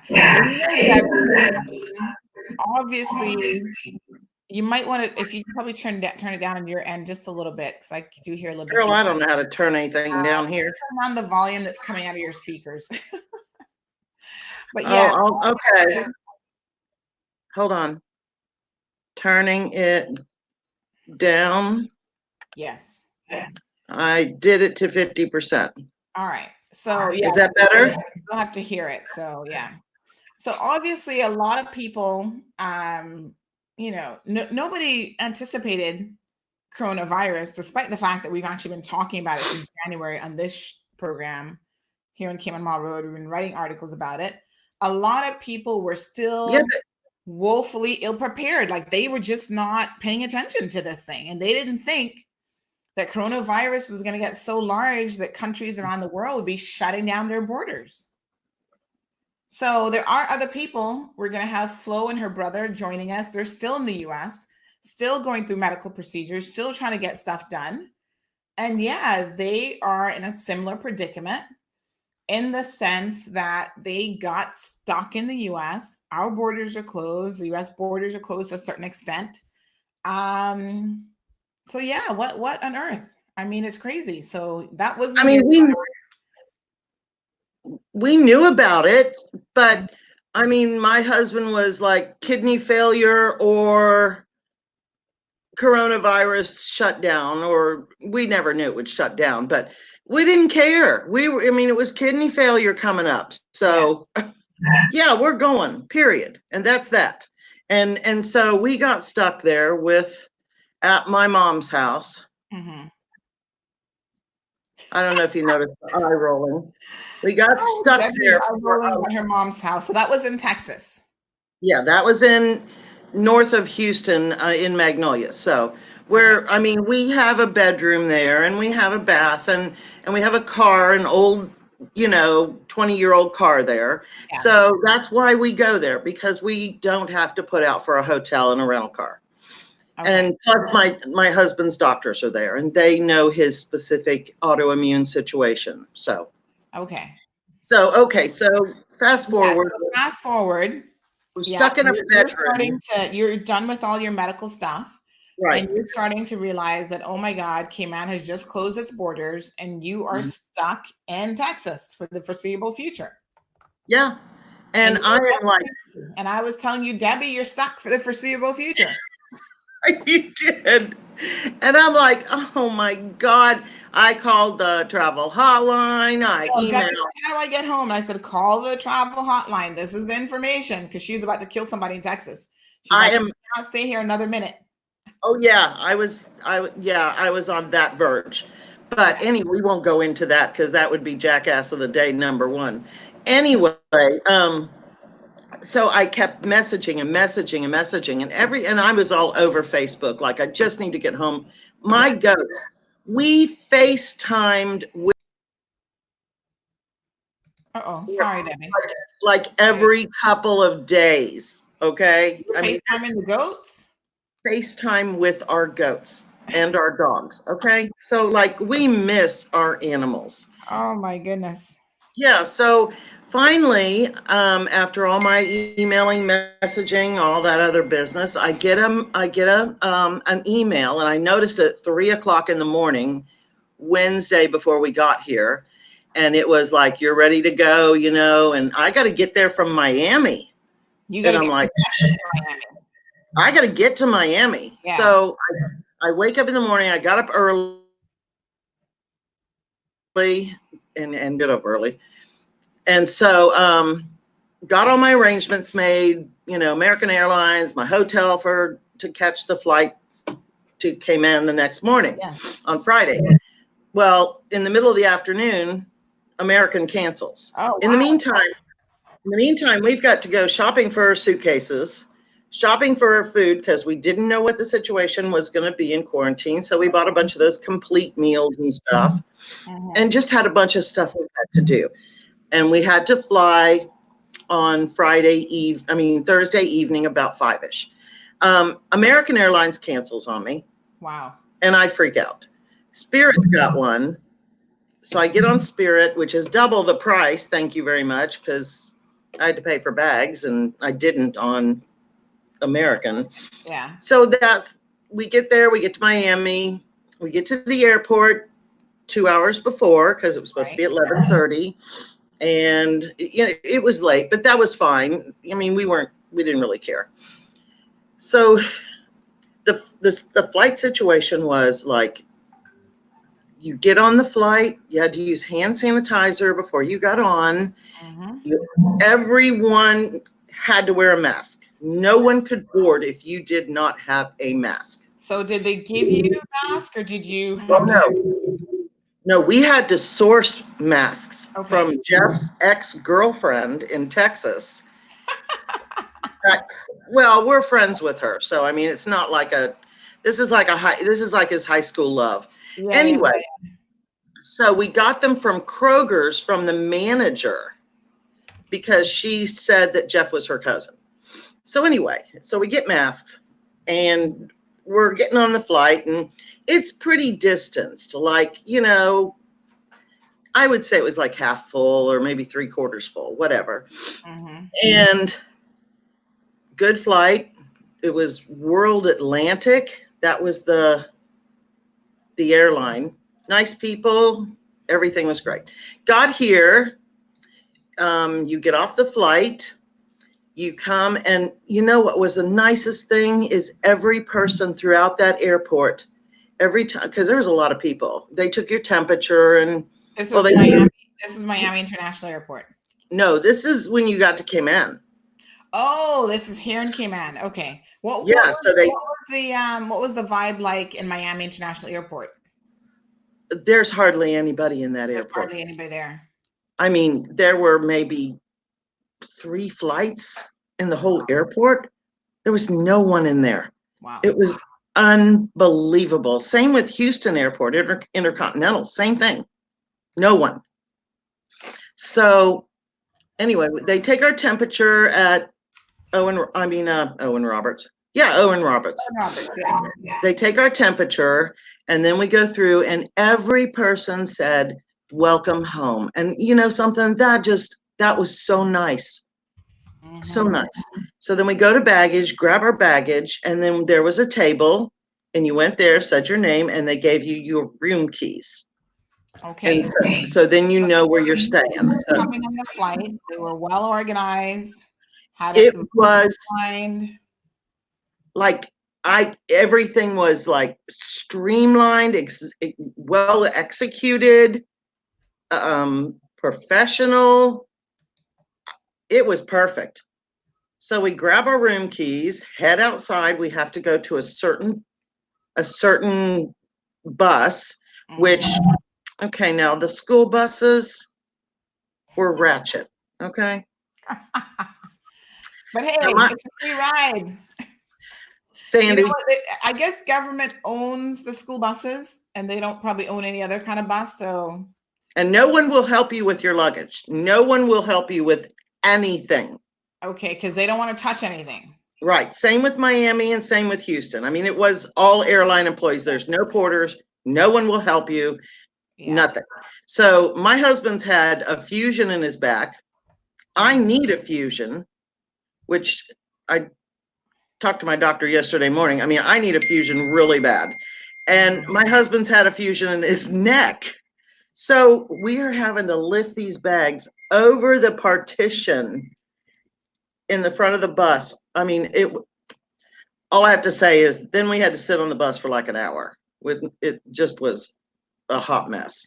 Okay, so well, everybody had to board their buses. There was like, so the buses were all going to roll out at the same time. Right. So we had to sit in the heat, and it was not that nice.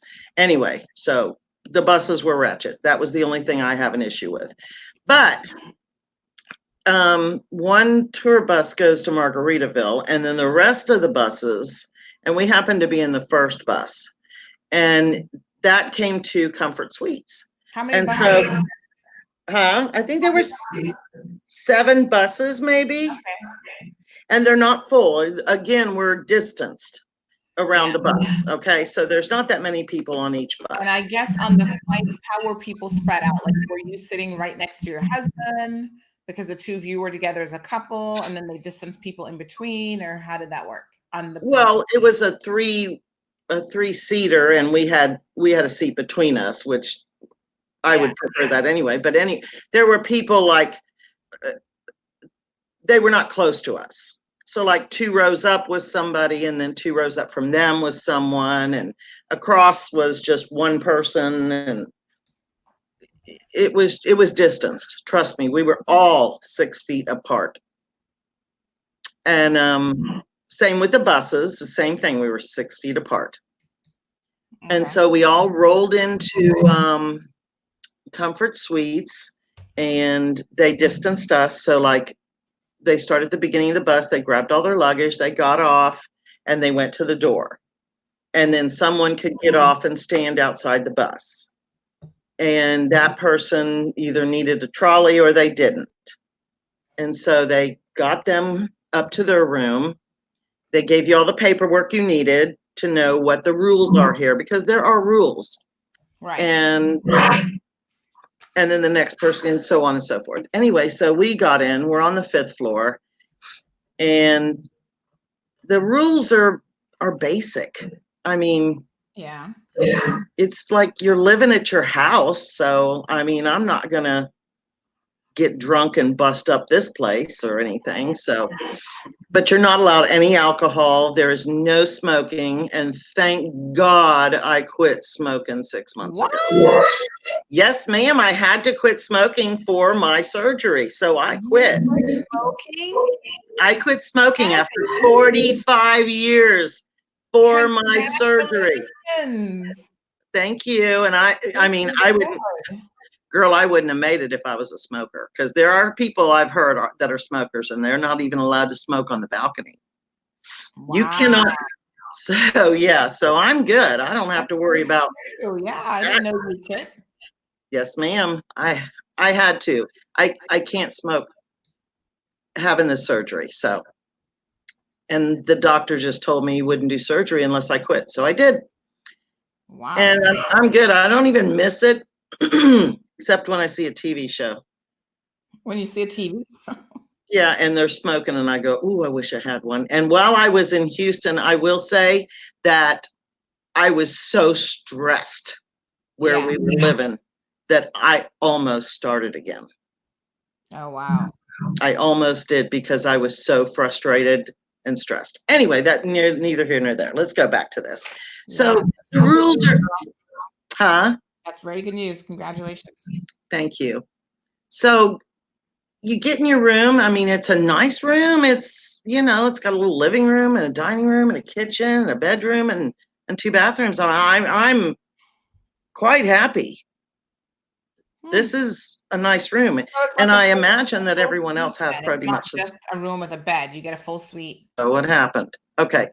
The internet is a little sketchy because there are a lot of people here and they're all on the internet, of course. Okay. So you could have no cigarettes, no alcohol. You cannot leave your room at all except for their designated recreation times for you. So today my time is 3:50 to 4:10. Oh, so and we can go. Okay. We cannot use the elevators. Only use the steps. So, and the meals. Every meal.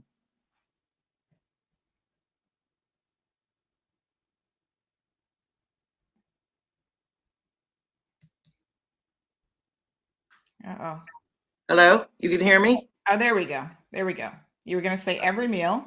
Every meal is, I don't know who's cooking these meals, but they come all sealed up and, oh my God, they're awesome. They're so good. Take that chef home with you. I asked Delia, who runs our hotel. I asked her, I said, can I stay for another month? That was a joke because I want to go home to my animals. Yes. But anyway, anything you need, we're in a WhatsApp chat. You tell what you need. Everything's sent up to you. They knock on your door. Your meals are outside on the floor, which is fine with me. I don't care. Some people put a table outside, but yeah, we're not allowed to associate with anyone. We can't share. I have an abundance of paper towels. I can't share those. Nothing room to room. Right. And now, what sort of for your outdoor time? What are you allowed to do? Where do you go? I don't know, because we missed our outdoor time yesterday. Oh, okay. We haven't actually done the outdoor thing yet because we're kind of lazy. Okay. But we promised ourselves we're gonna do that 5-floor step if it kills us. Okay. So Leon says, congratulations, Debbie. I hope you will not return to smoking again. I stopped smoking for 28 years. No, I don't have any intentions of starting smoking. I only had it in Texas because of my extreme stress. Yes. So this has been the most easiest. So you've got TV, free TV, free internet. I mean, we have 2 TVs, one in the living room and one in the bedroom. I just am and so friends of ours that live here, have said that they would drop off stuff. So Nicholas DaCosta dropped off my groceries yesterday. Just some stuff that we don't have, like butter and maple syrup and paper towels. We desperately needed paper You have a towels little because we kitchenette. use a lot of that. Cook if you So want. he dropped off a bunch of stuff, and I just, yeah, we can cook, but I don't know why you would with these meals, honestly. I don't know why you would even bother cooking. They're so good. Now, I did by accident get a vegan stuffed pepper with quinoa. Took a couple of bites. I did make an effort at the vegan meal. I would be using the little green, the little emoji with the guy throwing up green. That would be that. So I'm never going vegan. I know that now. Oh God, Debbie, you're killing me here. But like I said, I've got these little completes, the little microwave things. So if I get a vegan meal, I just heat up one of those. Yeah. Do they give you for your meal options? Do they give you choices and then you get to say what you want, or? Yeah. So like Friday, we were given the option of a week. So you picked all your meals and for a week. And it's just sometimes somebody it just happens, and it's not a big deal. I mean, you just got the wrong meal then. Yeah, I'm not going to be particular about it. Yeah. I'm just going to whatever. And so, and Delia, oh my God, that girl, she runs a tight ship here. Everything, like we're supposed to put out, what time is it? Oops, we missed laundry for Jeff's laundry because someone forgot to pack his clothes from the dresser and only packed what came from the dryer. So he has limited clothes. Okay. So they do personal laundries on Tuesday and another day. And linens, we have everything we need. We have a bunch of towels. We have a bunch of toilet paper. We have extra sheets. Everything that we need. Now, Debbie, we don't even have to ask for anything. You've got the other location, which is Margaritaville. And your friend at Margaritaville isn't having quite the same experience as you. No. And, she's surviving cancer. He just had back surgery. They're our age, or a little, of course, I'm 25, but they're in their 60s, I believe. So, that was a joke. You're supposed to laugh. Debbie, you have some people who want to go out drinking with you. So anyway, they're like, Cordette is like, you are. Oh, girls, I don't drink anymore. Cordette. No, I don't drink anymore. If Debbie is this much fun sober, give her a couple glasses of wine and the party really starts. Yeah, I do drink wine on occasion. My husband makes it off of a box thing, and I drink that because it doesn't have any sulfites in it, so you don't get a hangover, you don't get, crap faced. So I really don't drink. But I used to be known as the tequila queen and the crazy white woman. Back in the day. Back in the day when I worked at Divi Tiara. So yeah, I did have my days. Yeah. So and it shows on my face. Margaritaville yesterday. Lordy. Anyway. We did stop by Margaritaville yesterday and spoke to the site manager. That poor girl. When you told me to tell her to call that girl, what I told her, and I told her name, she said, oh yeah, I'm not calling her.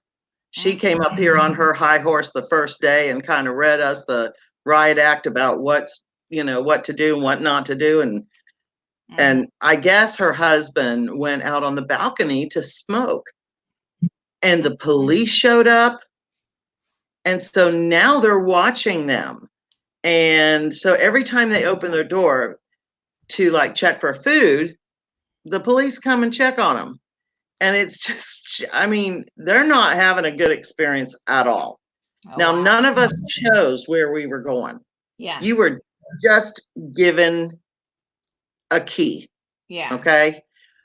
Oh, JD, Delia needs to be given the biggest props instead, like along with Comfort Yeah. Suites, because Delia is, She said we should be getting some I commission. know her,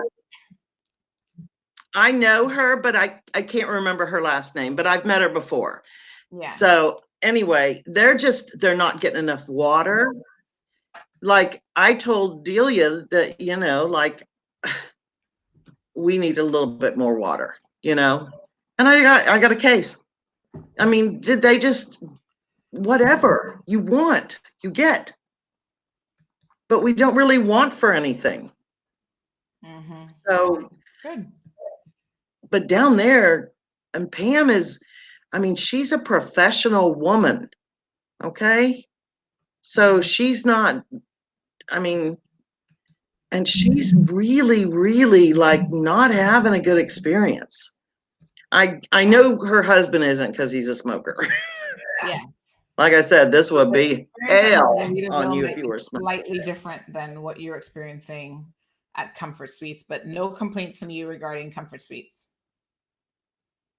Oh, hell no. I have everything I need. And I have my husband who, I mean, we've been married 30 years, and so we're best friends, so we can do anything just if the two of us. And Pam and them are the same way, but I think the hotel rooms down there are what the difference is. They don't have any utensils, coffee cups. They don't have what do you call it? Microwave. Jeff's reminding me in the background. Just, I think the room difference probably is making a big difference. Okay. Like, Yeah. Comfort Suites has the best rooms. I'm going to stay here from now on, period. Okay. Well, if I can afford it. Usually I stay at Harborview. So. Yeah. Okay. All right. Debbie, thank you so much for joining us this morning. Thank You you. just got in on Friday, so you're only a couple days in. So maybe we'll check back with you after a week or so to see how you guys are doing. Well, I You're talk there a lot, for 14 so days. yes, 14 days. And then we get tested. Right. And then 24 hours later, we get tested again because there can be a false negative. Okay, good. And then if we're negative, we can go home, but I don't know when we can get to the BRAC. So, yeah, then we got to get to the BRAC. Right. And as of right now, they've stopped flights to the BRAC. Yeah, but they got to get us home, or else they're going to be putting us up with 3 meals a day. Hey. All right. Well, maybe there's a plan for that in the works. We will certainly ask the powers that be, although they're not inviting us to the press conferences. We'll get them the question. Corrine says, I love Comfort Suites. I stayed there last summer on my staycation. Very nice. I'm very happy with these rooms, and it was clean. Like you could eat off the floor clean. So very good. My husband's in the bedroom laughing at me. Anyway, I know I talk a lot, but you know me, because we've been friends a long time. So anyway, just let people know that I self-isolated for a freaking month in Texas, and now I'm 2-week quarantining. I have never shown any signs, never had a fever, never anything. Right. And can I just add something, please? Sure. Okay. My husband's primary doctor is an infectious disease doctor. He's actually an AIDS doctor, but he does not have AIDS. Jeff does not have AIDS. Okay. Because this doctor, well, I'm just saying, because this doctor was really good friends with Jeff's brother way back in the day when Jeff's brother was director of pharmacy at the hospital that this doctor's at.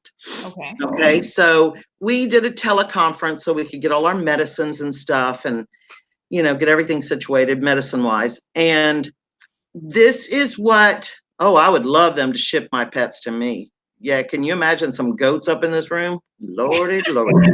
Anyway, so we asked him, and he does conferences. Yes. And speaks in Washington. Okay, so we asked him about this coronavirus. Okay, and this is what he had to say. He said a lot of people that died were people that didn't want to go to the hospital. Maybe they didn't like hospitals. Maybe they thought they could handle it on their own. Maybe they just thought the hospitals were full. Right.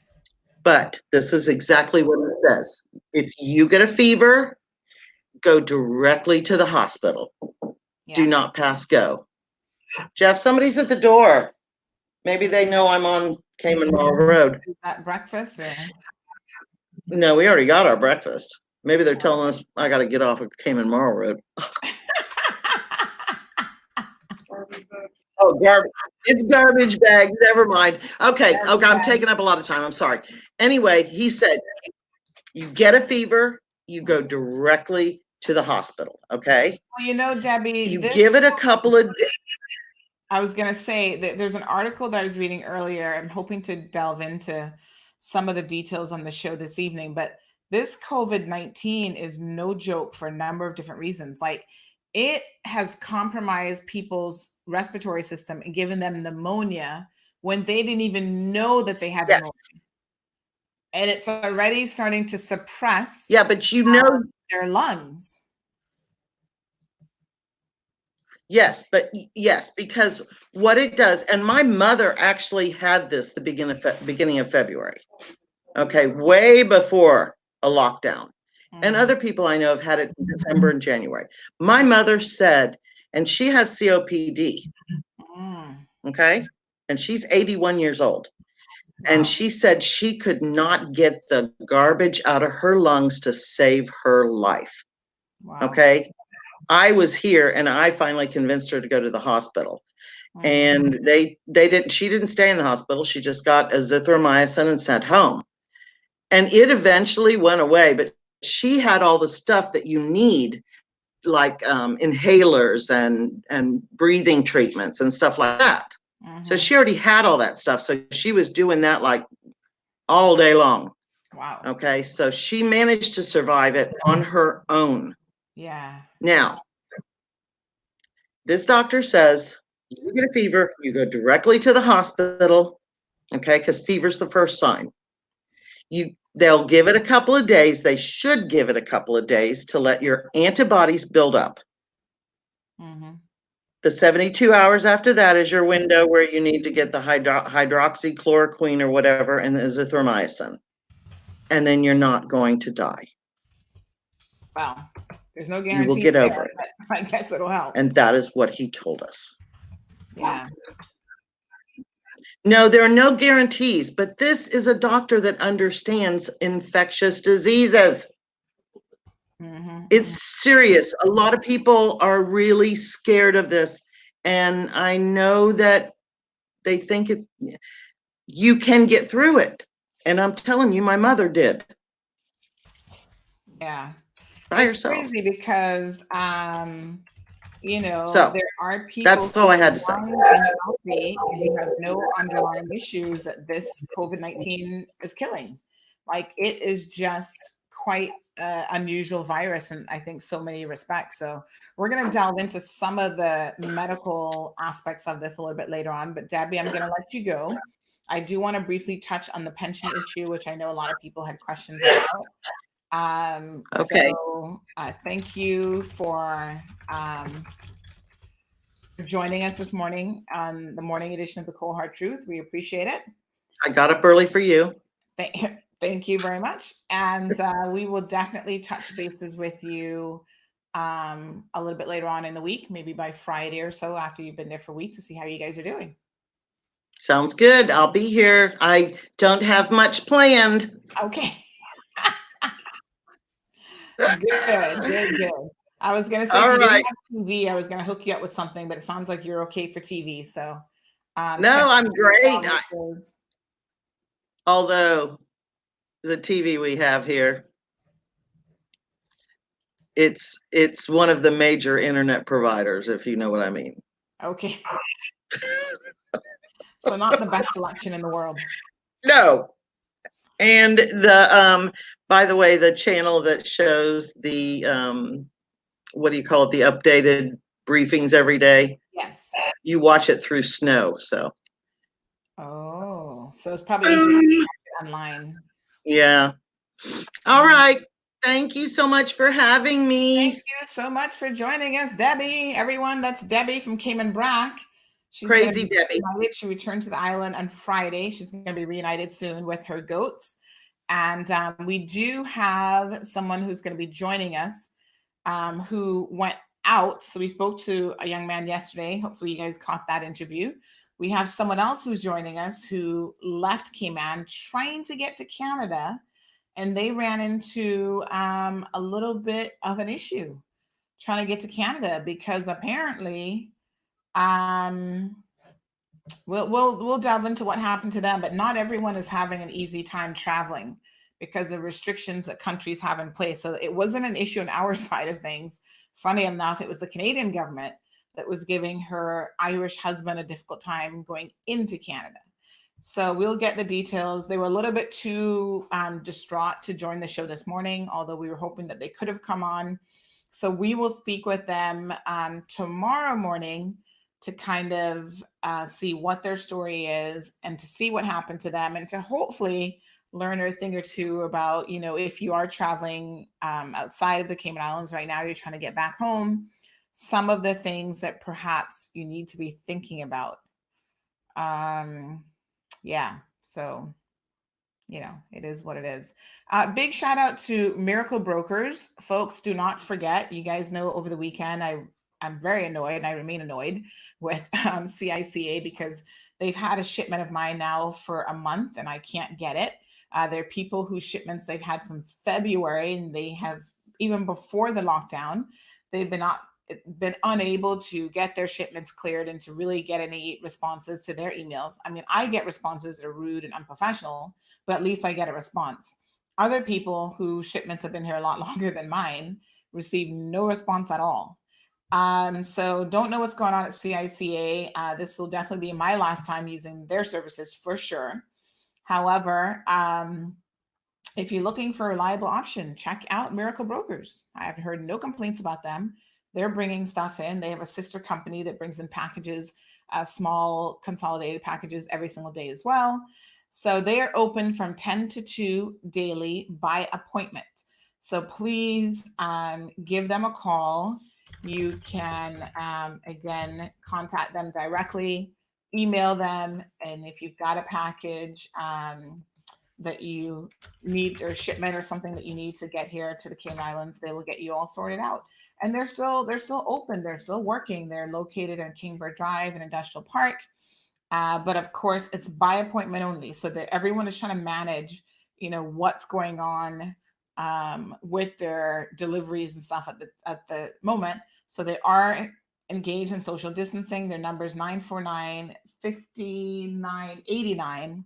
Miracle Brokers. If you have something coming in or you want to ship something, give them a call and they will get you all sorted out.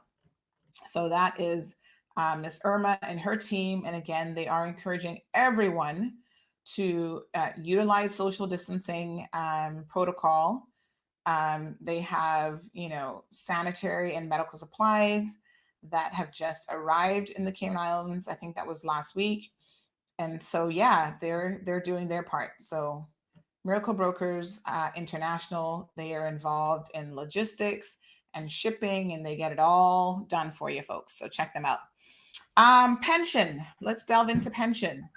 Evelyn says, I can almost swear I had Corona last year, December, April. I was so sick, flu, fever, cough. Yeah. I think one of the things that has been tricky about coronavirus. And like I said, this evening we have our evening show at 7:00. So please tune in for that. One of the things that have been tricky about the coronavirus is the fact that it really throws people for a loop.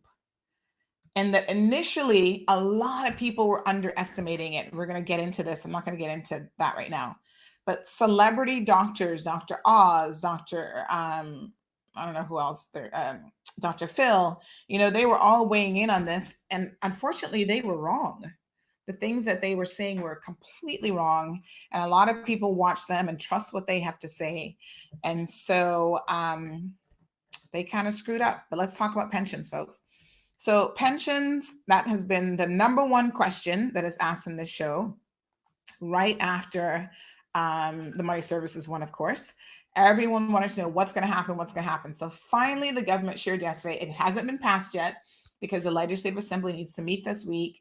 They need to amend the law, and so all this has to be done. But here's what's going to go down. So your pension companies will be permitted by law to actually allow you access to your pension fund. So up to $10,000. So you can take out 100% up to $10,000. Now, what you have in your pension fund at the moment, I don't know. You have to contact your pension administrator. Someone did send me something from one of the pension companies. I think it's Sagicor Pensions.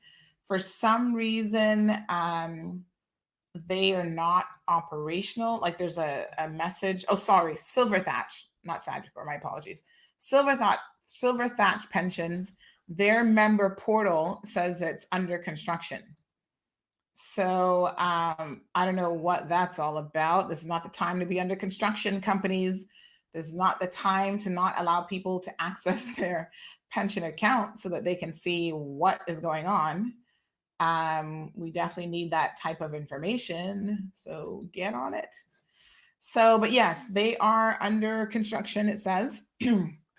And this is what the message says, under maintenance. And so you can't even get in right now to check what your balance is, which is kind of a little weird, I think. Like, I mean, we've been on lockdown for how long? Have your IT companies, everybody knows that the government was going to be doing something about pensions. So it's kind of like, have that ready beforehand. You know what I'm saying?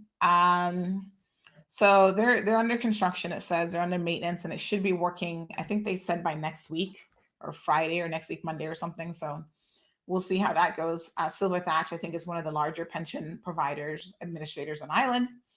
So you can take 100% up to 10 grand. So if you got $9,500 in there, you can take it all. They didn't get into, they're not going to stipulate that you have to be unemployed or you have to be, they basically said that was too much to manage and to get into. So anybody can go and take out up to $10,000. If you have anything in excess of that, you're permitted to then extract an additional 25% of the, let me tell you what the term that was used, because I think that there's different value amounts. And so you've got to be very, very clear about how this is going to work. So they're going to give everyone a 6-month pension holiday.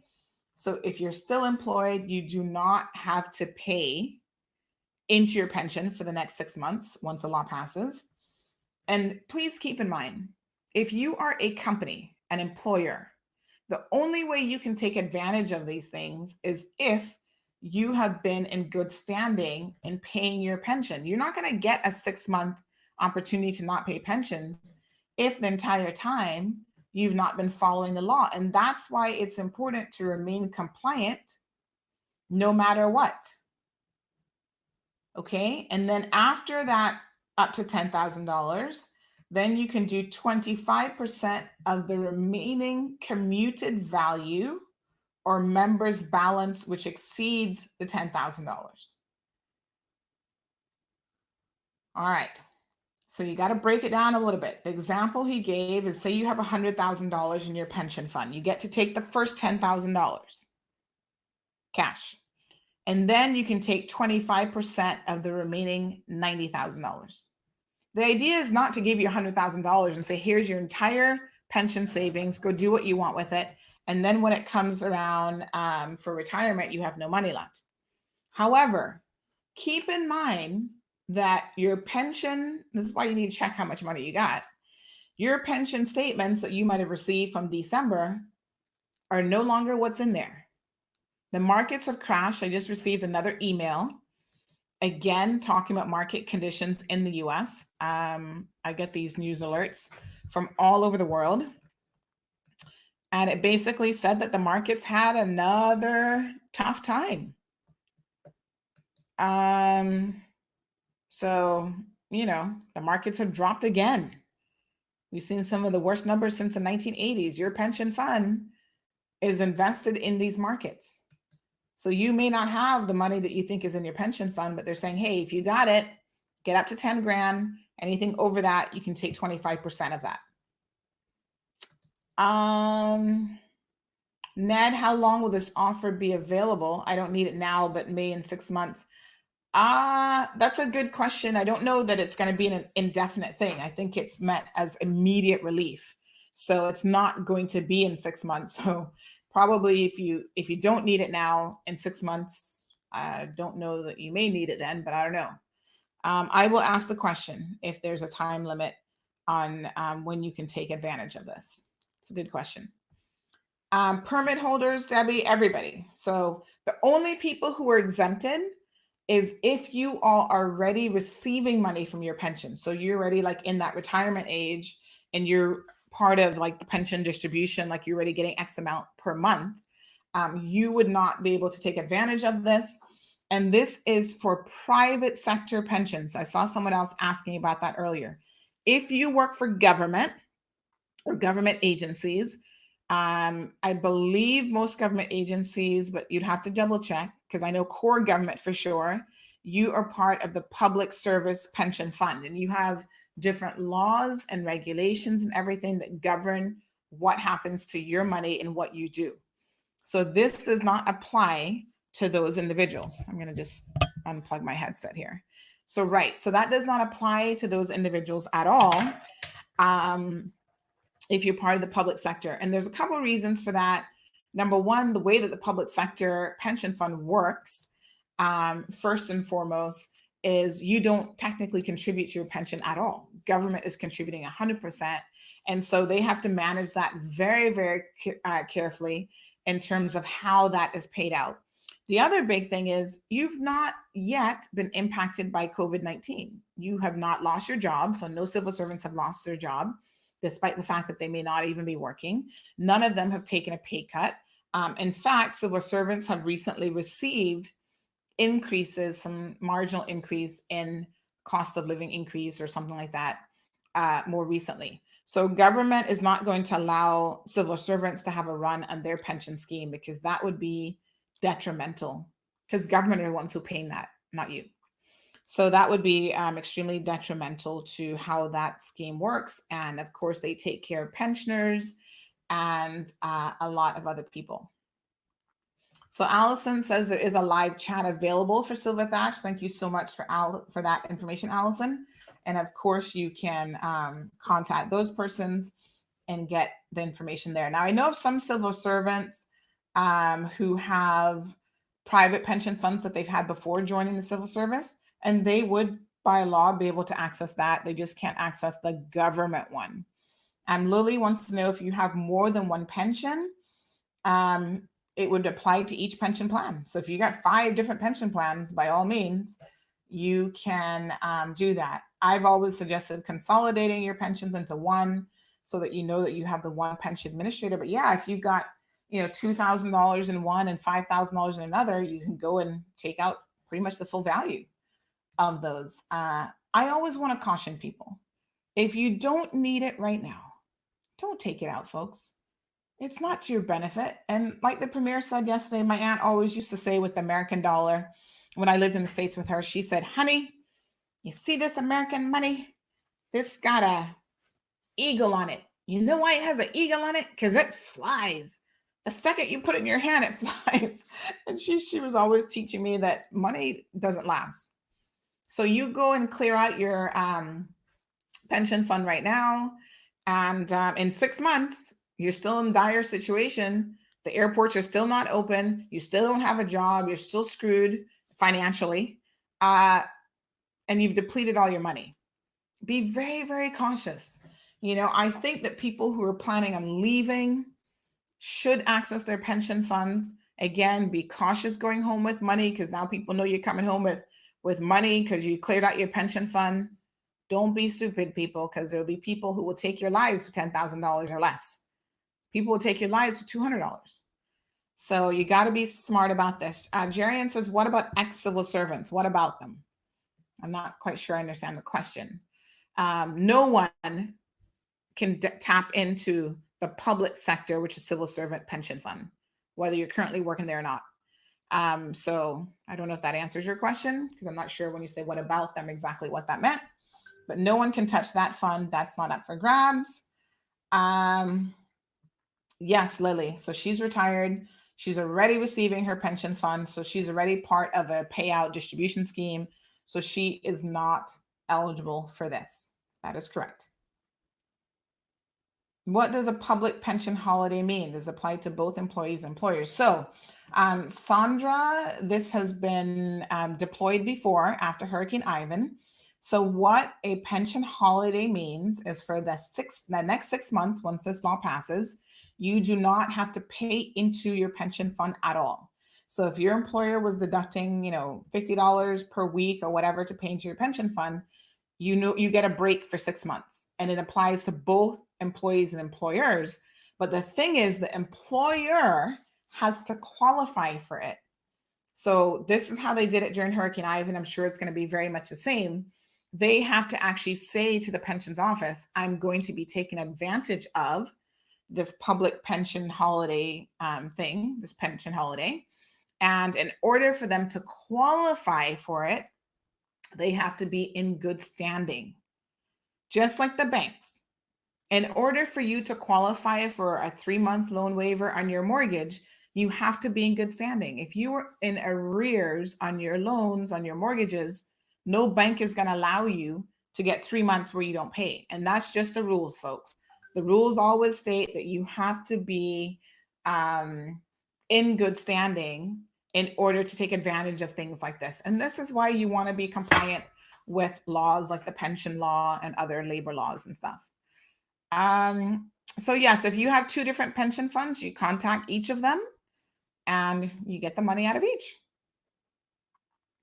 Are pension providers open for consultations regarding pension? Okay, I don't know what kind of consultation you might be inquiring about, but we just did hear that Silver Thatch has the option where you can speak to them online.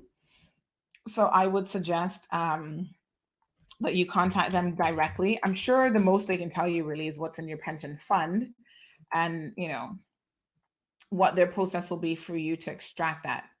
I don't really know, to be honest, what else you might be asking of them. But I'm sure they can give you the basics of what your current balance is. And a lot of us have had online access before. So again, this is where you want to, if you've had online access, you can jump on there and you can certainly see what your balance is in real time. I can't even remember who my pension is with. It might be Silver Thatch. Is there another one that begins with an S? I don't know. So I'll have to check that out. So yes, folks, check it out, see what is available for you. Again, if you don't need it, don't take it. I mean, it's simple. It is what it is. That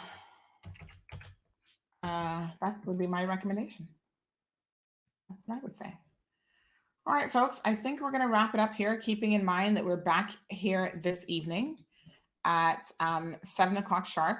We will be, fingers crossed, for no new cases of coronavirus this evening. We did have 5 new cases yesterday. So listen, the reality is we will all be in this situation for a very long time. Someone was asking about airports. Airports are not opening anytime soon, because if an airport opens, we are reintroducing, and there's a couple jurisdictions where they've jumped the gun a little too quickly, thinking, oh, yes, we're out in the clear. Our numbers have dropped. We're fine, blah, blah, blah. And they're reopening stuff, reopening borders, doing all kind of silliness. And their reinfection rates are going to increase. People, it's not a good idea. It's not a good idea. You're going to have wave number 2 of infections.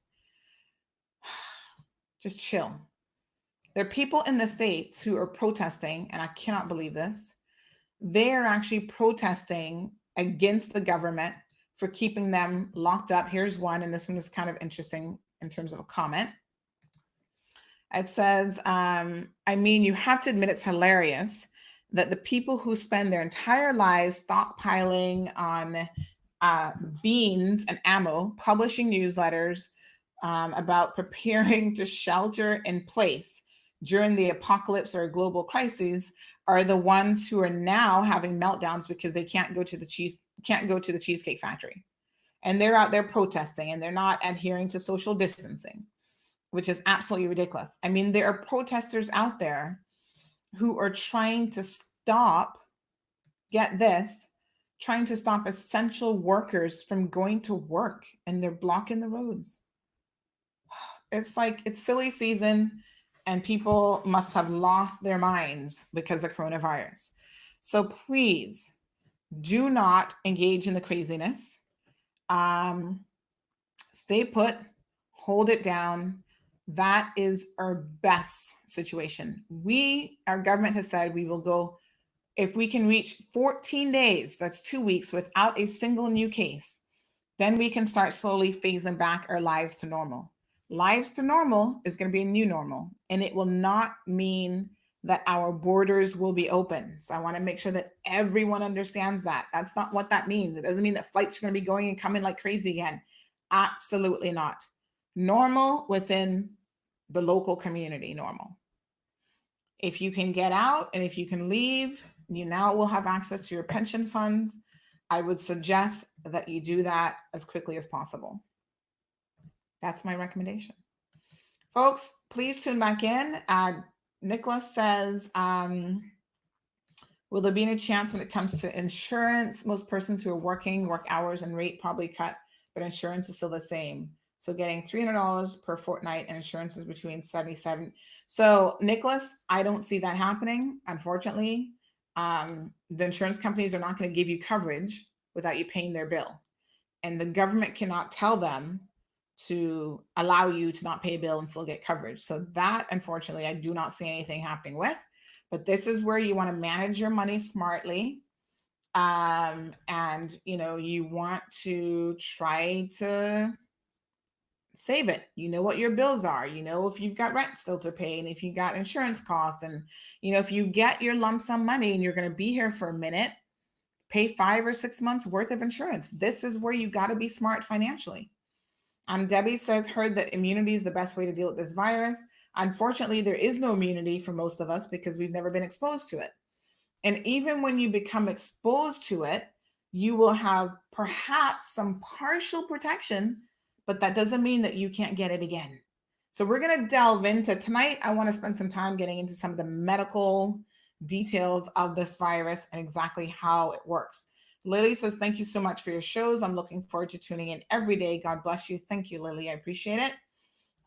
Laurie says, Sandra, I have a pension with government, but no longer contribute to it. I tried for years to get it to transfer to another pension that is active. Do you think I can get that now from government? The short answer is no. So government pension funds and private pension funds do not commingle. So that's probably why you've never been able to get it to transfer, because this concept of transferring from pension funds, whatever, that is a private sector pension fund concept. It is not what government does. And in fact, depending on when you joined government, there were, different ways to the fund. And there was like, I'll have to get the exact name of it, but there was a different type of even public sector government fund at one particular time, where there've been people who have retired, they can draw down on it, and then they can go back into the public service. And those people, they're the winners because they're getting like almost another salary really from their pension fund. But a lot of that has changed over the years.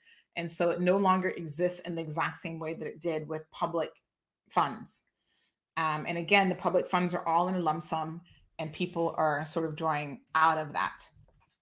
Tanya says, thanks for the information.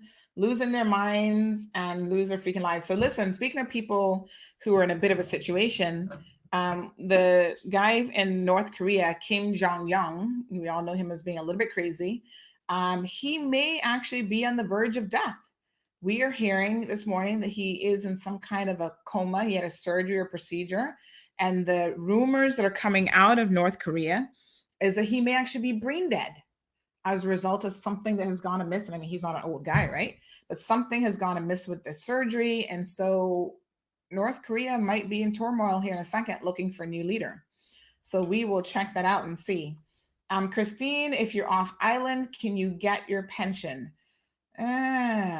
Okay, I will ask that question. So that's one that I'm not sure of. And then there was another one too that someone else asked. Let me just scroll back up. So Debbie says, no one has died here except the first guy. Well, not yet. Don't push your luck. Jamaica has had 6 people that have died, including a professor who died yesterday. You need to be exposed. Well, Debbie, exposure is certain death for a large number of people. So that is not what the medical professionals are suggesting. This is not influenza A. This isn't, where only 0.1% of the people are going to die. This is a lot more people that are exposed to this dying. And so the concept of exposing yourself to this is not what governments around the world or medical professionals around the world are suggesting. Because then otherwise you would do what Nicaragua said, oh, everybody got in public and have a party. That's what they're suggesting, but that's not what the medical professionals are suggesting. That's not how they contain the Spanish flu. So there's certain things that it's just not in your best interest to get exposed to it. Because the death rate and the detrimental impact that it will have on your medical services is not something that you can have. If we get exposed to that, 800 people in this community die, which is what the projections would be, we can't afford to have 800 dead people on an island of this size, or 3 islands. And not to think of the toll that it would take on our medical services. We don't have enough respirators. We don't have enough beds. We don't have, that's 800 dead, but that's nowhere near the number of persons that would be infected and impacted by this otherwise. So yes, we will have to agree to disagree on that. And I'm going to go with the medical professionals and what they say and what the epidemiologists have said over the years, which is basically to run from this like it is the bubonic plague, because it will kill you. And that's no joke about it. And you don't know who it's going to kill. People like, oh, I'm young, I'm healthy, I'm good. You do not know. You simply don't know. They've been babies. They've been teenagers, young adults that were in the prime of their lives, no underlying conditions, healthy as a fiddle. And Ned, I'm going to get that answered as well. So I will let you know, Ned. Tune in this evening. I hope to have those answered. But yes, I would not recommend trying to get this virus at all unless you're crazy. And unfortunately, if you get it, then, you're in trouble. And the thing is, getting it, you then pass it on to other people. You can't control who you pass it on to. It's just not a good idea by any stretch of the imagination. So, folks, thank you so much for tuning in. We went into overtime just a little bit this morning. 2:00 will be the usual press conference. So we'll book that from now. So just remember, Dawn and others, that as soon as we book it, you'll see it show up on Facebook. You can click on it to give you a reminder. And then 7:00, we'll be back on here. And I want to delve into some of there's been a whole thing circulating about this guy who's claiming claims that he's a physician, and he's all into, this is a Bill Gates virus and they've created this virus and all kind of stuff. What people don't know about this dude is he's actually basically been disbarred. I know that's not the technical word for physicians, but if you're a lawyer, you'd be disbarred, but the equivalent of that. And this video has been in high circulation, and he has been removed as a medical doctor because he was trying to treat cancer patients with hydrogen peroxide. So I'm sorry, I'm not going to give you the time of day if you try to treat cancer patients with hydrogen peroxide, but now you're an infectious disease expert and you're an epidemiologist and you know what's going on and you have all these wonderful theories that I must buy into about the coronavirus. You're just a person looking for your 15 minutes of fame. And out of that 15 minutes of fame, you get a lot of views on YouTube, and YouTube pays you. And that's why every time you circulate these links in these videos, it's not a good idea, because YouTube pays people based on the number of hits that they have. So if he gets 1 million people watching his crackpot videos, that's a paycheck for him. And that's why people like him are putting these videos up there. So you got to recognize people with ulterior motives, and you got to know what's going on. And so, Alicia, the short answer to your quick question is yes, you can access your money, whatever's in there, $10,000 or less. Yes, hydrogen peroxide to treat cancer patients. And now he's a coronavirus expert and wants me to buy into it. And I've received that video so many times. Yes, Krista, and we posted something last night about the whole 5G thing. So check our Facebook page for that video. We've been trying to do videos at nights when we don't have a show. Julio, I'm assuming it's CI dollars, but I don't really know, to be honest. Yeah, so lots of crazies out there, and I would not suggest you buy into it, to be honest. Okay, let me just remind you, Krista, tomorrow, Krista's going to be on the show with us tomorrow morning. This is Krista's business here, Eating Clean, and I love it. She's going to be telling us a little bit about how to eat clean. One of the best things that you can do to protect yourself is to make sure your immune system is up to par. And of course, one of the best ways to do that is to have a clean diet, eating foods that are nutrient filled and that give your body, all the nutrients that you need. Exercising, being physically fit, being mentally fit, all of these things will help you with any virus that you get, not just the coronavirus. And there's some very interesting things that are happening in the US that they've now been picking up on in relation to the coronavirus. So I realized that we did not read our daily Om for the day, so I'm going to save that for tonight. Just a quick update on Jamaica. They now have over 200 cases.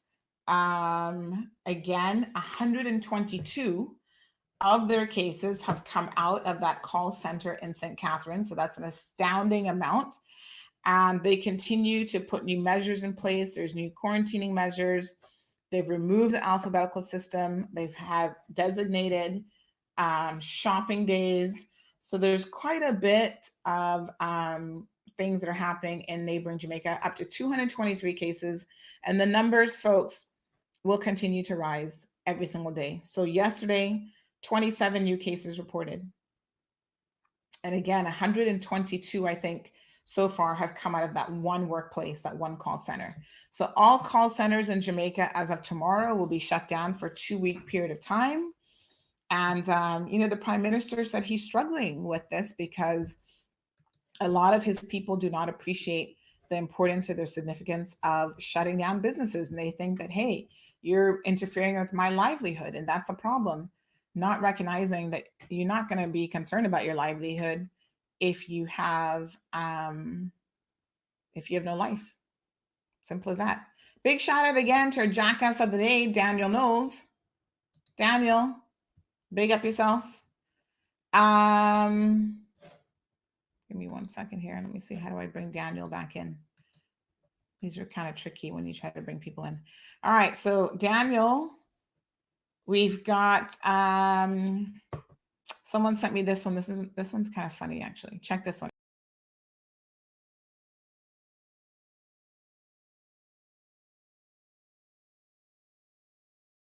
So that last picture is what we're all going to look like after quarantine. So that's like Batman or something, weighing like 100 pounds more than he normally would. So that's kind of funny. And but I must tell you, from my perspective, I think people are going to be fitter and healthier after this, because everybody's out there exercising. Now they have the time for it. Nobody's rushed and being forced to go to work. Another big shout out to our corporate sponsors. Let's Eat. We will end the show today with their video. Please support them.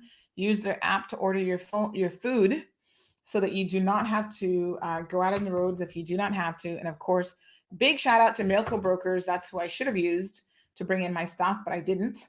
So I will probably not be getting my goods for any time in the foreseeable future. They're sitting in a container, 150 degrees plus at Cayman Islands Customs Import, and don't know when I'm going to get it. They can't tell me anything. Staff members contacted us over the weekend. They said the truth of the matter is, Sandy, since we're all about the cold hard truth, is the reason why you cannot get your goods is because they've pretty much fired everybody who works in the import department. And that's what they're not telling people, that their issues are more about poor management and treating staff poorly, who then can't get the job done. And so paying customers like myself have to suffer. And I'm pretty sure I will be getting no discounts whatsoever. And will probably get goods with a shorter lifespan because they've been overexposed to heat for long periods of time. That's the reality. Have a beautiful day, folks. Take care. Cayman's restaurants have always been there for you. A place to get together with friends, to celebrate, to take a first date, or grab a meal between rugby and piano practice. And even though the tables are empty, some kitchens are still full, ready to feed you and your family while keeping you safe and making your meals as delicious as ever. They were there for you, now we can be there for them. While doors might be closed, kitchens are open for delivery.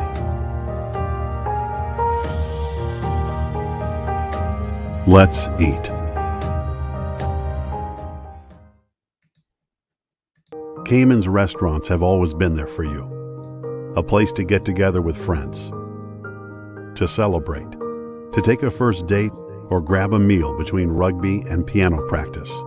And even though the tables are empty, some kitchens are still full, ready to feed you and your family while keeping you safe and making your meals as delicious as ever. They were there for you, now we can be there for them. While doors might be closed, kitchens are open for delivery.